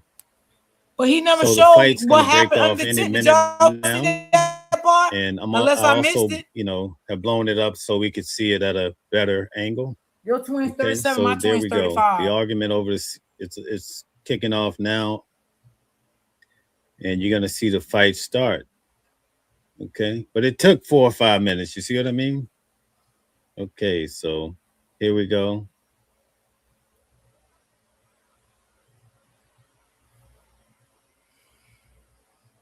While we were in court, you could clearly see, here we go. Now that's Austin standing up. You can see the movement. And you're gonna see him go over and push Karmelo's head, or one kid said it was a lineman's press. That's what Hudson said in court. Okay, so he pushed right Karmelo. about now, you're gonna actually see this push. Just keep watching that gap in the middle of the tent, right under the tent. This whole fight thing is going to kick off.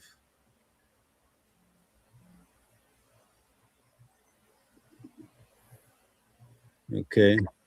See, it takes 4 or 5 minutes. It takes time for this to kick off right here. There was some action between two other boys, it appears, to the left of the middle of the tent. And now you're going to see Austin go toward Karmelo. Right here. See that? Boom. Okay. And then Karmelo runs out the back. Now I'm going to stop this here. We're going to look at it blown up. Okay. Let's see. So you're saying he hit Karmelo first? Okay. I'm going to pause it when we get to that level. So the fight started right here.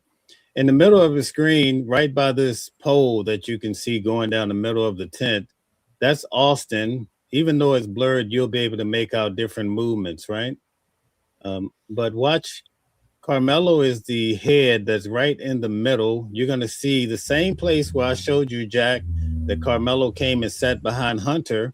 You're going to now see Austin push ahead at that direction. Now, keep in mind, Hunter is sitting right in front of him.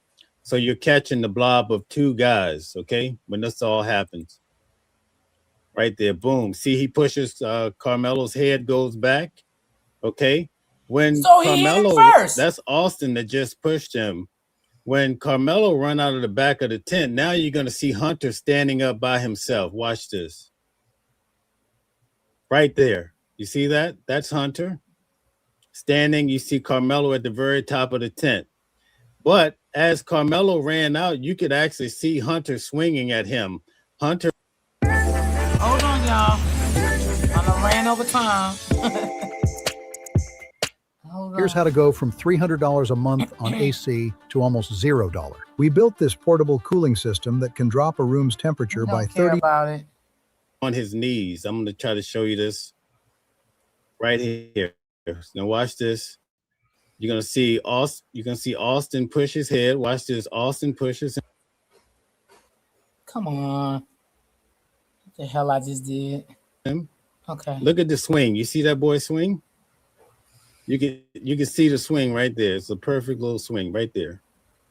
See, that's Hunter. That's to the right in the gap. Austin falls back. You follow? But here is the main point is that you have activity in his direction. And now you see at the very top, you see Karmelo running away. I'm going to let it play. He's in a gray sweater. Okay. He runs down. He falls according to courtroom testimony. Right here, he's going to fall. Boom. and the boys run behind him. Somebody runs and puts something in the trash can. I don't know if you saw that. And this pretty much ends it. He runs away. Okay. So that's we all. seen the trash I can wanted to deal. take a moment to go over that with you. So I just want to simply establish the point of who came into the stadium, who came into the tent, when, where, and how. Okay. Yeah. So, there's so much at play here. One thing that it's easy to forget is we have the benefit of playing it back again and again, slow motion, zoom in. People, for anyone who's ever been in an altercation like that, Army veterans, etc., pugilists, I always challenge people when they're watching this stuff, watch it once in real time. Don't stop it. That's how quickly these events happen. They never talked about the fingerprints on the knife. That whole. I never heard. You know what? That's a good question and in too. Seconds, your mind is running. Maybe they would listen, y'all. Everything that was not talked about and done in that first trial, I got a feeling, this is just my opinion, everything gonna come out now. Everything. If the fingerprints on the knife, they're probably gonna really show that knife, the clothing, all of these things now. I believe now, if it's gonna be a new trial, everything. Now, they probably can only show what was already in evidence. They probably can't, no new evidence come in. Only the old evidence was already in. But anything new coming in, I don't think they can do that because this is a retrial. So I don't think you can bring new evidence in on a retrial. I'm not sure, but that's what I'm thinking. So they probably will do all of that now with the fingerprints. Good question. I'm glad you said something about that. At a lifetime's pace. Everything happens so quickly. You're trying to process it. You're trying to respond. It's very easy to second guess after the fact. It's very easy to second guess yourself. But when you're in the moment, you said Mike Howard is on the stand. Girl, shut your mouth. Who playing that? Someone threw the knife in the trash can. Brittany, I always believed something wrong with that garbage can. I always believed that. Remember, they never showed the original knife. I remember that. Yep. So I do. And the autopsy, yes, they probably going to do all of that, y'all. All of that probably going to come into play now. Because like I said now, the judge is listening to everything today and tomorrow, because I don't think they may get finished everything today. So once they get finished everything tomorrow, then I think the judge will say, okay, it's a new trial. That's when they're going to come back with all the evidence. They're going to get all the people together and, so forth. Plus you have Eddie up on the camera. Really, Candy Girl? Oh yeah, the cameras, all of that. Yeah. Everything gonna come into play now. Everything. Thinking you're in mortal danger and you don't defend yourself, being wrong on that could be your own life. And so, you didn't see Karmelo go over there and initially start an altercation. He goes over there. Yep, he's very calm. He sits down and then quickly finds himself in enemy territory. And I don't see a clear way for him to get away. You see how quickly multiple people are responding towards Karmelo. And even when he flees, they don't tend to Austin initially. Where's Mel? He left his own live and a man talking to himself. There is so much going on here. We don't have the privilege of hearing what was said, but I think there was Mel said a moment ago, Carmelo's already being essentially picked on. He's being challenged. He's being confronted. And, these are all athletes. It does not take a weapon necessarily to mortally injure someone. I said a moment ago, they're on the bleachers here. I mean, this whole situation is inherently dangerous if you are not safe and Girl, the man you left on saw the stage by Karmelo himself. in fleet going down the bleachers. I am done, fell. y'all. Now, that was unintentional on his part. It shows just how inherently unsafe What in the hell is going and now on? you Oh, add you back, into y'all. it these intentional, aggressors or counter-aggressors. It's very hard to just dismiss. Mother always told me before Carmelo's she passed concerns. away. Nothing You know, like a he good went over laugh there, sometimes. he sat down, was very polite. You mentioned there was a girl there, and there's disputes on what this altercation was about. They're all young men, right? And clearly Austin and his brother suddenly felt threatened or offended by Karmelo being there. And Karmelo had not really done anything that we're aware of. Yeah, they might bring it up on the shoulder. On himself. Yeah, they might. If someone else had already hit Karmelo in the back of the head, you don't have to wait to be mortally wounded to defend yourself from being mortally wounded. You're allowed to. Yeah, they took off like cats and roaches. If that fear is real and that threat is real, you don't have to wait to be injured. You don't have to wait for the aggressor to throw the first punch, so to speak. You can act proactively, still being in a defensive manner. And I think it's hard to just dismiss that against Karmelo. Very good. What are your thoughts in regards to why there's so much misinformation being spread in regards to this case and also Nolan Wells? It's the best way to tell a story. When we talk about misinformation, we're talking about now the media, and not independent media, legacy media. Scandals sell. I learned that decades ago from someone who used to work at the New York Post.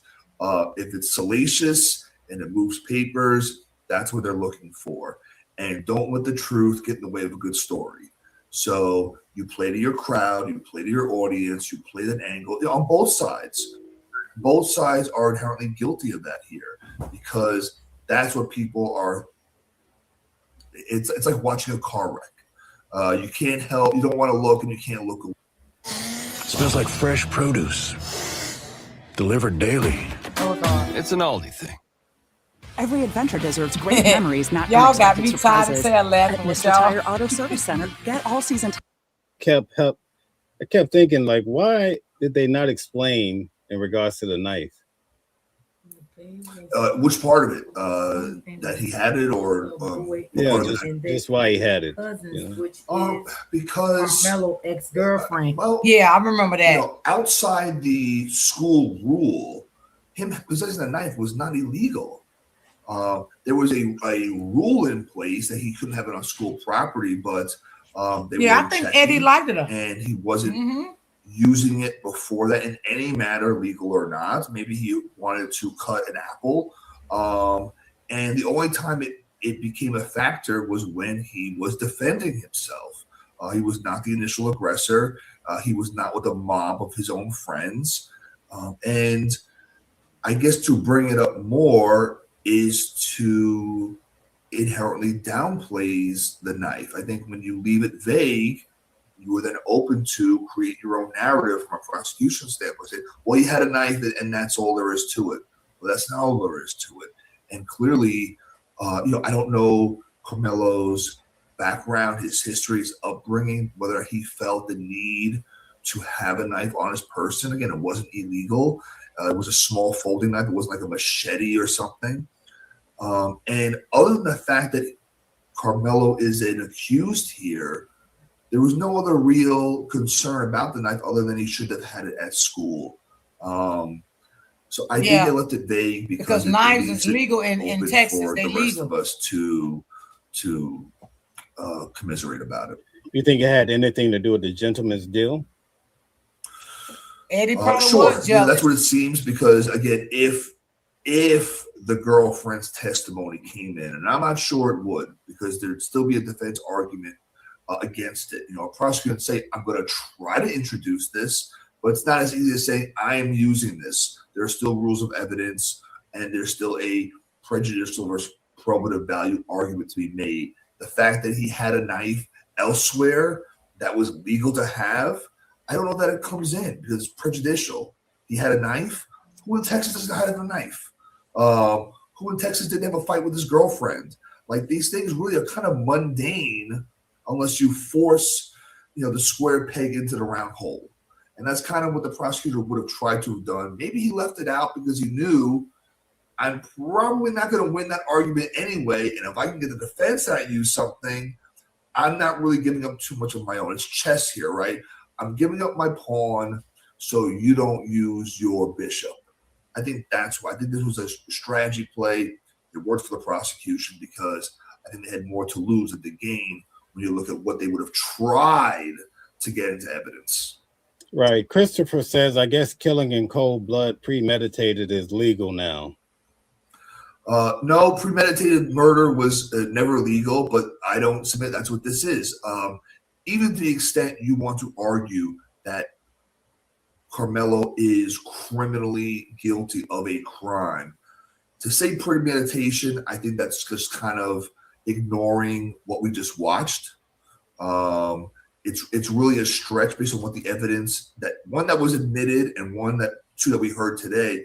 I don't think premeditation here applies at all. If you want to make a claim, and I'm not, but if you want to make a claim that it was some kind of a manslaughter, it was some kind of heat of the moment, your road rage type incident, that would be a stronger argument to try. To say premeditated, it's inconsistent with the evidence. Yes, it is. Okay, very good. Would you like to close us out? Thank you very much for coming on the show. It's always my pleasure. Again, thank you for even having me. Again, Jack Palmieri Law on all social media.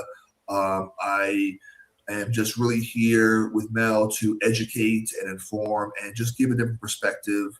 And I think it's most important that we all remember the civility, the discourse is what's most important here. That's why Mel does what he does. And I thank him for it. And I thank you for having me. Okay, good night. Y'all, I swear, y'all, ooh, Lord have mercy. Y'all got me through today. I ain't gonna lie.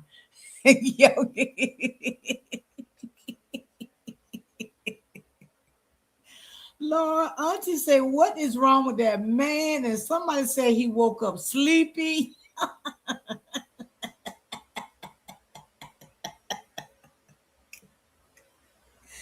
Y'all had some good points today, like really good points, like really, really good points. Y'all really did. Y'all really, really did. I really enjoyed y'all. Y'all had me cracking up. Y'all funny. I like, having, a good sense of humor and stuff like that. I don't like people get into their feelings and everybody start going crazy and stuff. I like when people come in the chat and everybody agree and disagree and, everybody, be open with their comments and stuff like that. I really enjoy stuff like that. I really do.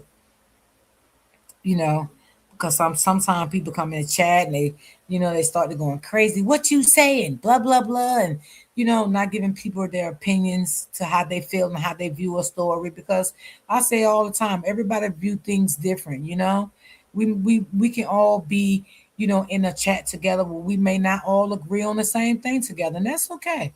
It's like that, because I like when people have open minds of their own and see things different, I don't want everybody to try to be a do-boy, well, I'm going to agree with that because you agree with it, and shit like that. I don't like shit like that. I don't like shit like that. Shit like that is corny to me.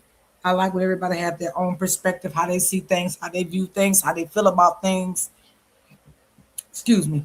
I like when people do stuff like that, and I enjoyed y'all. I really did. I enjoyed y'all. I enjoyed you all today. I did too, Karen. I did too. I'm gonna cover it tomorrow too. I'm gonna cover it tomorrow too.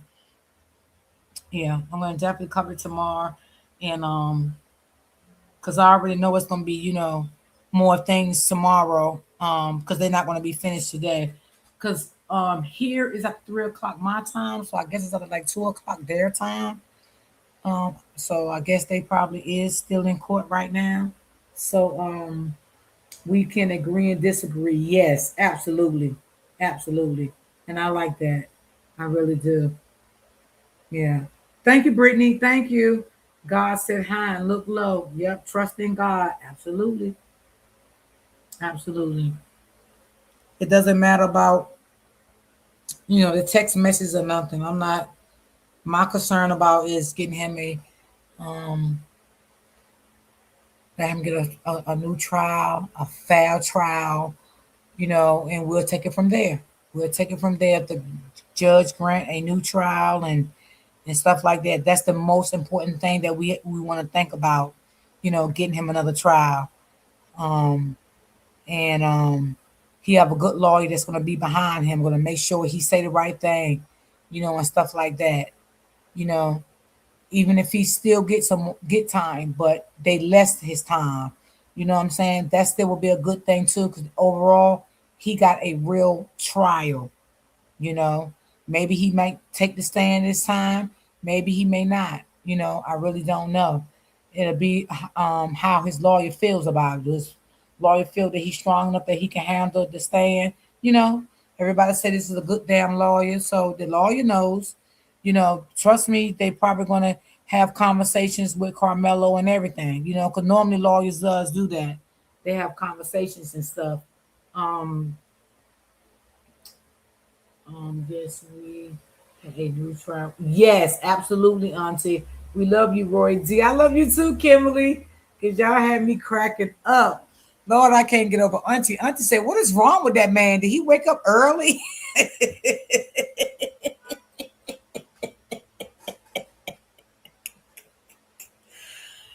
Oh my God, Auntie, what you trying to say? He need to go back to sleep and wake up again? Cause he got up too goddamn early.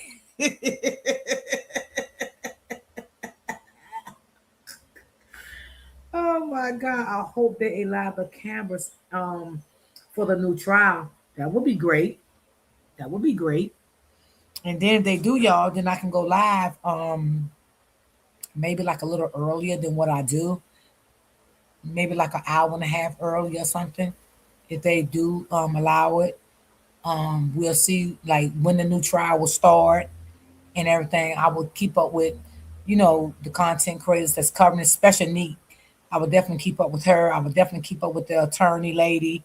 I would definitely keep up with the two attorney guys. I keep forgetting their names. They're very great too.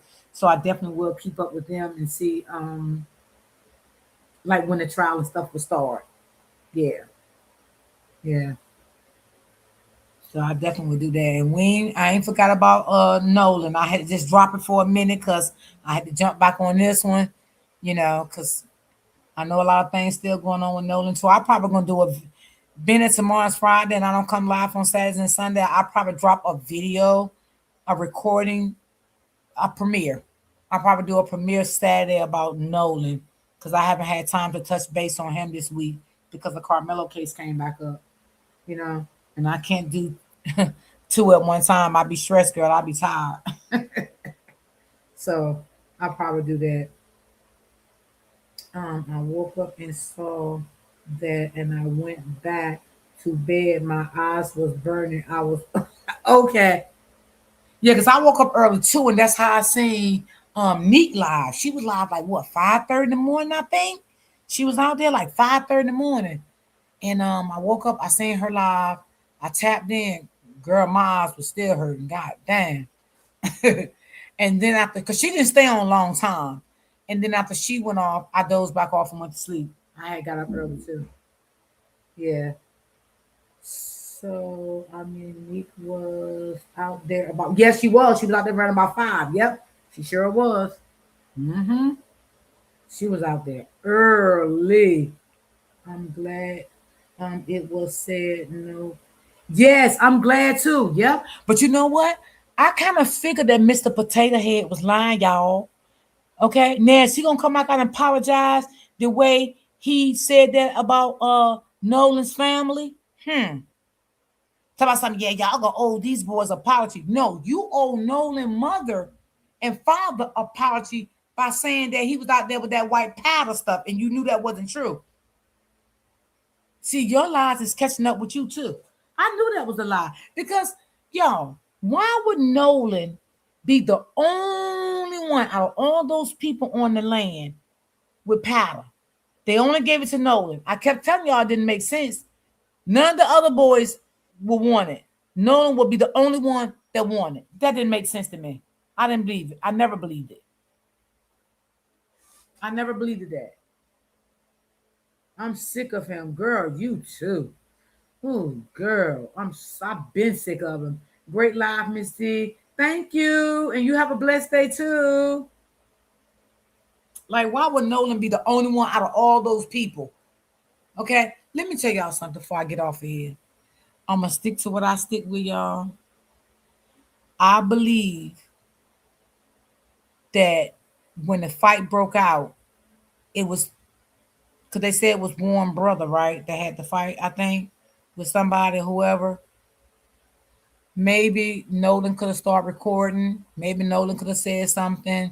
Maybe they got mad at Nolan, and then a fight broke out with Nolan. But I believe it was on that boat. I don't believe Nolan stayed back with nobody. I believe they used Katie as a cover up to act like Nolan stayed back with her. He just met her and all of that stuff. I don't believe none of that, y'all. And I said that in the beginning. I didn't believe none of that.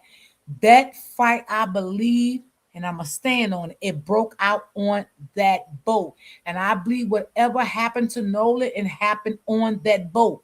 What happened, I don't know because I was not there. But I definitely do believe in my heart it happened on that boat. Yes, that's what I believe. It happened on that boat. And that's just my opinion. And nobody can change how I feel. Mm-hmm. Facts, D. So Nolan recorded it. That's what people are saying. They think the fight broke out on the boat and Nolan started recording it. And they saying that they think that one of them snatched Nolan's phone and Nolan was saying, give me my phone. And they think it broke out from there with Nolan and the other, whoever. Yeah, that's what they were saying. Mm-hmm. Yep. Mm-hmm. I don't think, I mean, it's just crazy, y'all. Why would Nolan want to stay back on the island and he don't know nobody? He didn't know those people because I kept saying it, y'all kept saying, y'all, where is the people at, y'all, that he stayed back with? Where is the people? Why is these people not coming forward and saying, yes, Nolan stayed back with us and this happened to Nolan, blah, blah, blah. Why is it no pictures? Mr. Potato Head even saying it was the picture of the people that Nolan stayed back with. Where's the picture? He's spinning all these narratives to make these boys look good. But he just don't know if these boys do get arrested, it's not going to make them look good. And if you look at it, Warren is wore out. I don't know if y'all seen the picture of him. He's wore out, y'all. That boy, y'all, lost weight in his neck, face, everything, legs, arm. He does not look the same from July the 4th into now. I don't know if y'all seen a picture of it, but he looks bad. Right, Roy D. And they are trying to clean up the boat because of the evidence. Right. Mm-hmm. Yep. Right, Roy D. It doesn't make no sense. Not at all. In an island with no bathroom. If nothing else, yes, that's what I said. No bathroom, no nothing. How they use the bathroom? God damn. I don't think we are. I don't think we would ever truly know what happened to Nolan because they are covering everything up. That's true too, Auntie. Mm-hmm. All of them would be charged. Yep. I hope they do. I'm gonna say that. I hope they do. I hope that they haven't waited this long to tell the mom nothing. And then when they do come out, they're going to try to cover it up and say it was an accident. I hope that don't happen, y'all. I'm praying that that don't happen. Yeah. I'm definitely praying that that does not happen. You know, we gotta pray for Nolan family and Karmelo family. And whew, it's just so much, y'all. It's so much. It is so much. Mm-mm-mm-mm-mm. But y'all, thank y'all for timing in. I appreciate y'all. Appreciate y'all. I enjoyed y'all. Y'all is funny as hell. I like everybody comment today. Everybody made good sense. Everybody made good points. A lot of good points on both cases. You know. I really appreciate y'all so much. I really do. And I will definitely see y'all tomorrow, same time, same place. I got to go search for my commentary tomorrow, y'all. Y'all know when I get off, sometime I be tired. But in the end of the day, I do it be enjoying y'all. They cleaned up that boat the first night. Yes, auntie. Yes. Yes. Mm-hmm. Yeah, they cleaned that boat clean, baby. Shit, probably wasn't no paint on the boat. I think they said that Nolan recorded one of them. Yes, that's what they said. That's what they said, auntie. Yup. Mm-hmm. Mm-hmm. That's what they said. You have a great day too, Candy girl. Have a great day too. Enjoy the rest of your day. All right, y'all. I'm going to get up off of here. You're welcome. Thank you. Thank you. Thank you. Enjoy your day too, love. And I'll put my coffee link in the description when I get off, in case somebody watch the replay. Because sometimes I get people watch the replay and they like to donate when they watch the replay. Because some people be at work and stuff. But I love you guys. I love you, love you, love you guys. Great live. Thank you, Auntie. Thank you. The letter is very telling. Wasn't it? Wasn't it? I said that. I said this letter is very telling. That letter. But it sounded like it was a woman that wrote that letter, but it was very telling. It was. It was. Yep. That letter was everything. You right about that, Auntie Barbara. It was. It was. It definitely was. Thank you, Auntie. Great live. Thank you, thank you, thank you. Appreciate you. Yep, that live, that, it was. I gotta say, it really was. When I seen that letter, I'm like, what in the world? Wow. You too, Brittany. Mm. But we're gonna keep both of these families in prayer, y'all. Both of them. They probably said the letter is fake. Auntie Barbara, everything they say when it comes to those boys is fake. Have you noticed that? Everything when it comes to what happened to Nolan is fake. Nothing is real. The recording was fake. The letter was fake. The other boats was fake. The people on the boat was fake. Like everything is fake when it comes to Nolan. I noticed that. Of course I noticed that. Everything's fake. Nothing gonna be real. But like I said, the district attorney is taking a while for them to come out here and say whatever they got to say. But I hope when they do come out here, I hope and pray they do not tell this mother that this was an accident. Okay. After all this long, y'all waited to talk to her, to tell her anything, and y'all gonna tell her this is an accident. Let's pray, y'all, it don't be that. Let's pray it don't be that. When they are only the ones that they are only the fake ones. Exactly. Exactly. Exactly. Absolutely. Absolutely. All right, y'all. I love you guys. I see you guys tomorrow. If y'all like to donate, my link is pinned at the bottom of the link of the chat. Thank y'all so much. I love y'all, love y'all, love y'all. I'm going to see what's going on in these YouTube streets so I can see what I'm going to use tomorrow. And I got to do my thumbnail for tomorrow. And I'll probably just chill out after that, y'all. See what's going on. Oh, yeah, and I want to catch up on some Nolan stuff too to see what's going on because I did catch up with some stuff today in open book chat. So I want to catch up to some more stuff with Nolan because I've seen a lot of people have been doing little videos with Nolan. But some of that stuff, y'all, I don't know. Some people be doing too much for me. I don't know. I don't know. I don't look at all that stuff, y'all. I don't.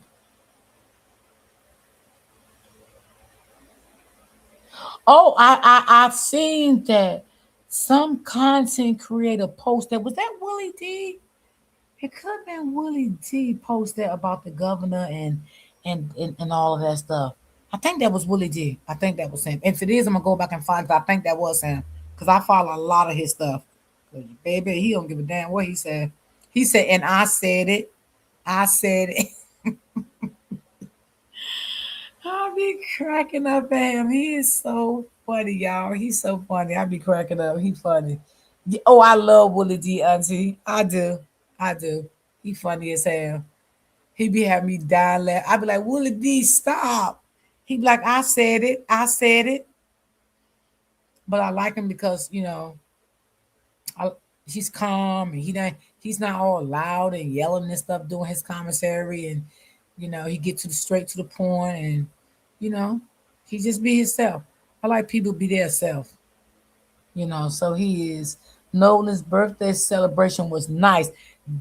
Yes, I seen open book post that. Yeah, it was really nice. It was. I know that broke her heart so bad, man. I know it did. Man, oh man, 19 years old. Mm. He was just in the beginning of his life. Just in the beginning, the stages of his life. Wow. Mm. And that was good that Ben Crump and all of them, supported her and things like that. That was really, really nice. It really was. Yeah, I saw it on Open Book Channel too. I looked at it. I like when he do that silly clapping. Girl, when he do that clapping, I be weak, girl. Yes. I be weak when he do that. He sure do be doing that. He do. I be like, uh-oh, there you go again. There you go again with them big hands. But yeah, I like his commentary though. He real funny. All right, guys. I'll see y'all tomorrow. Same time, same place. Y'all be ready. Make sure you got your notifications on. So when I go live, you would know. And y'all be blessed. Stay prayed up. Always remember to keep God first. Y'all be safe out here in these YouTube streets, Facebook, Instagram, TikTok, wherever you decide to go. Please be safe. They think just you're a young man and woman. Yes. So I'll see you guys tomorrow. I love you. Peace and love.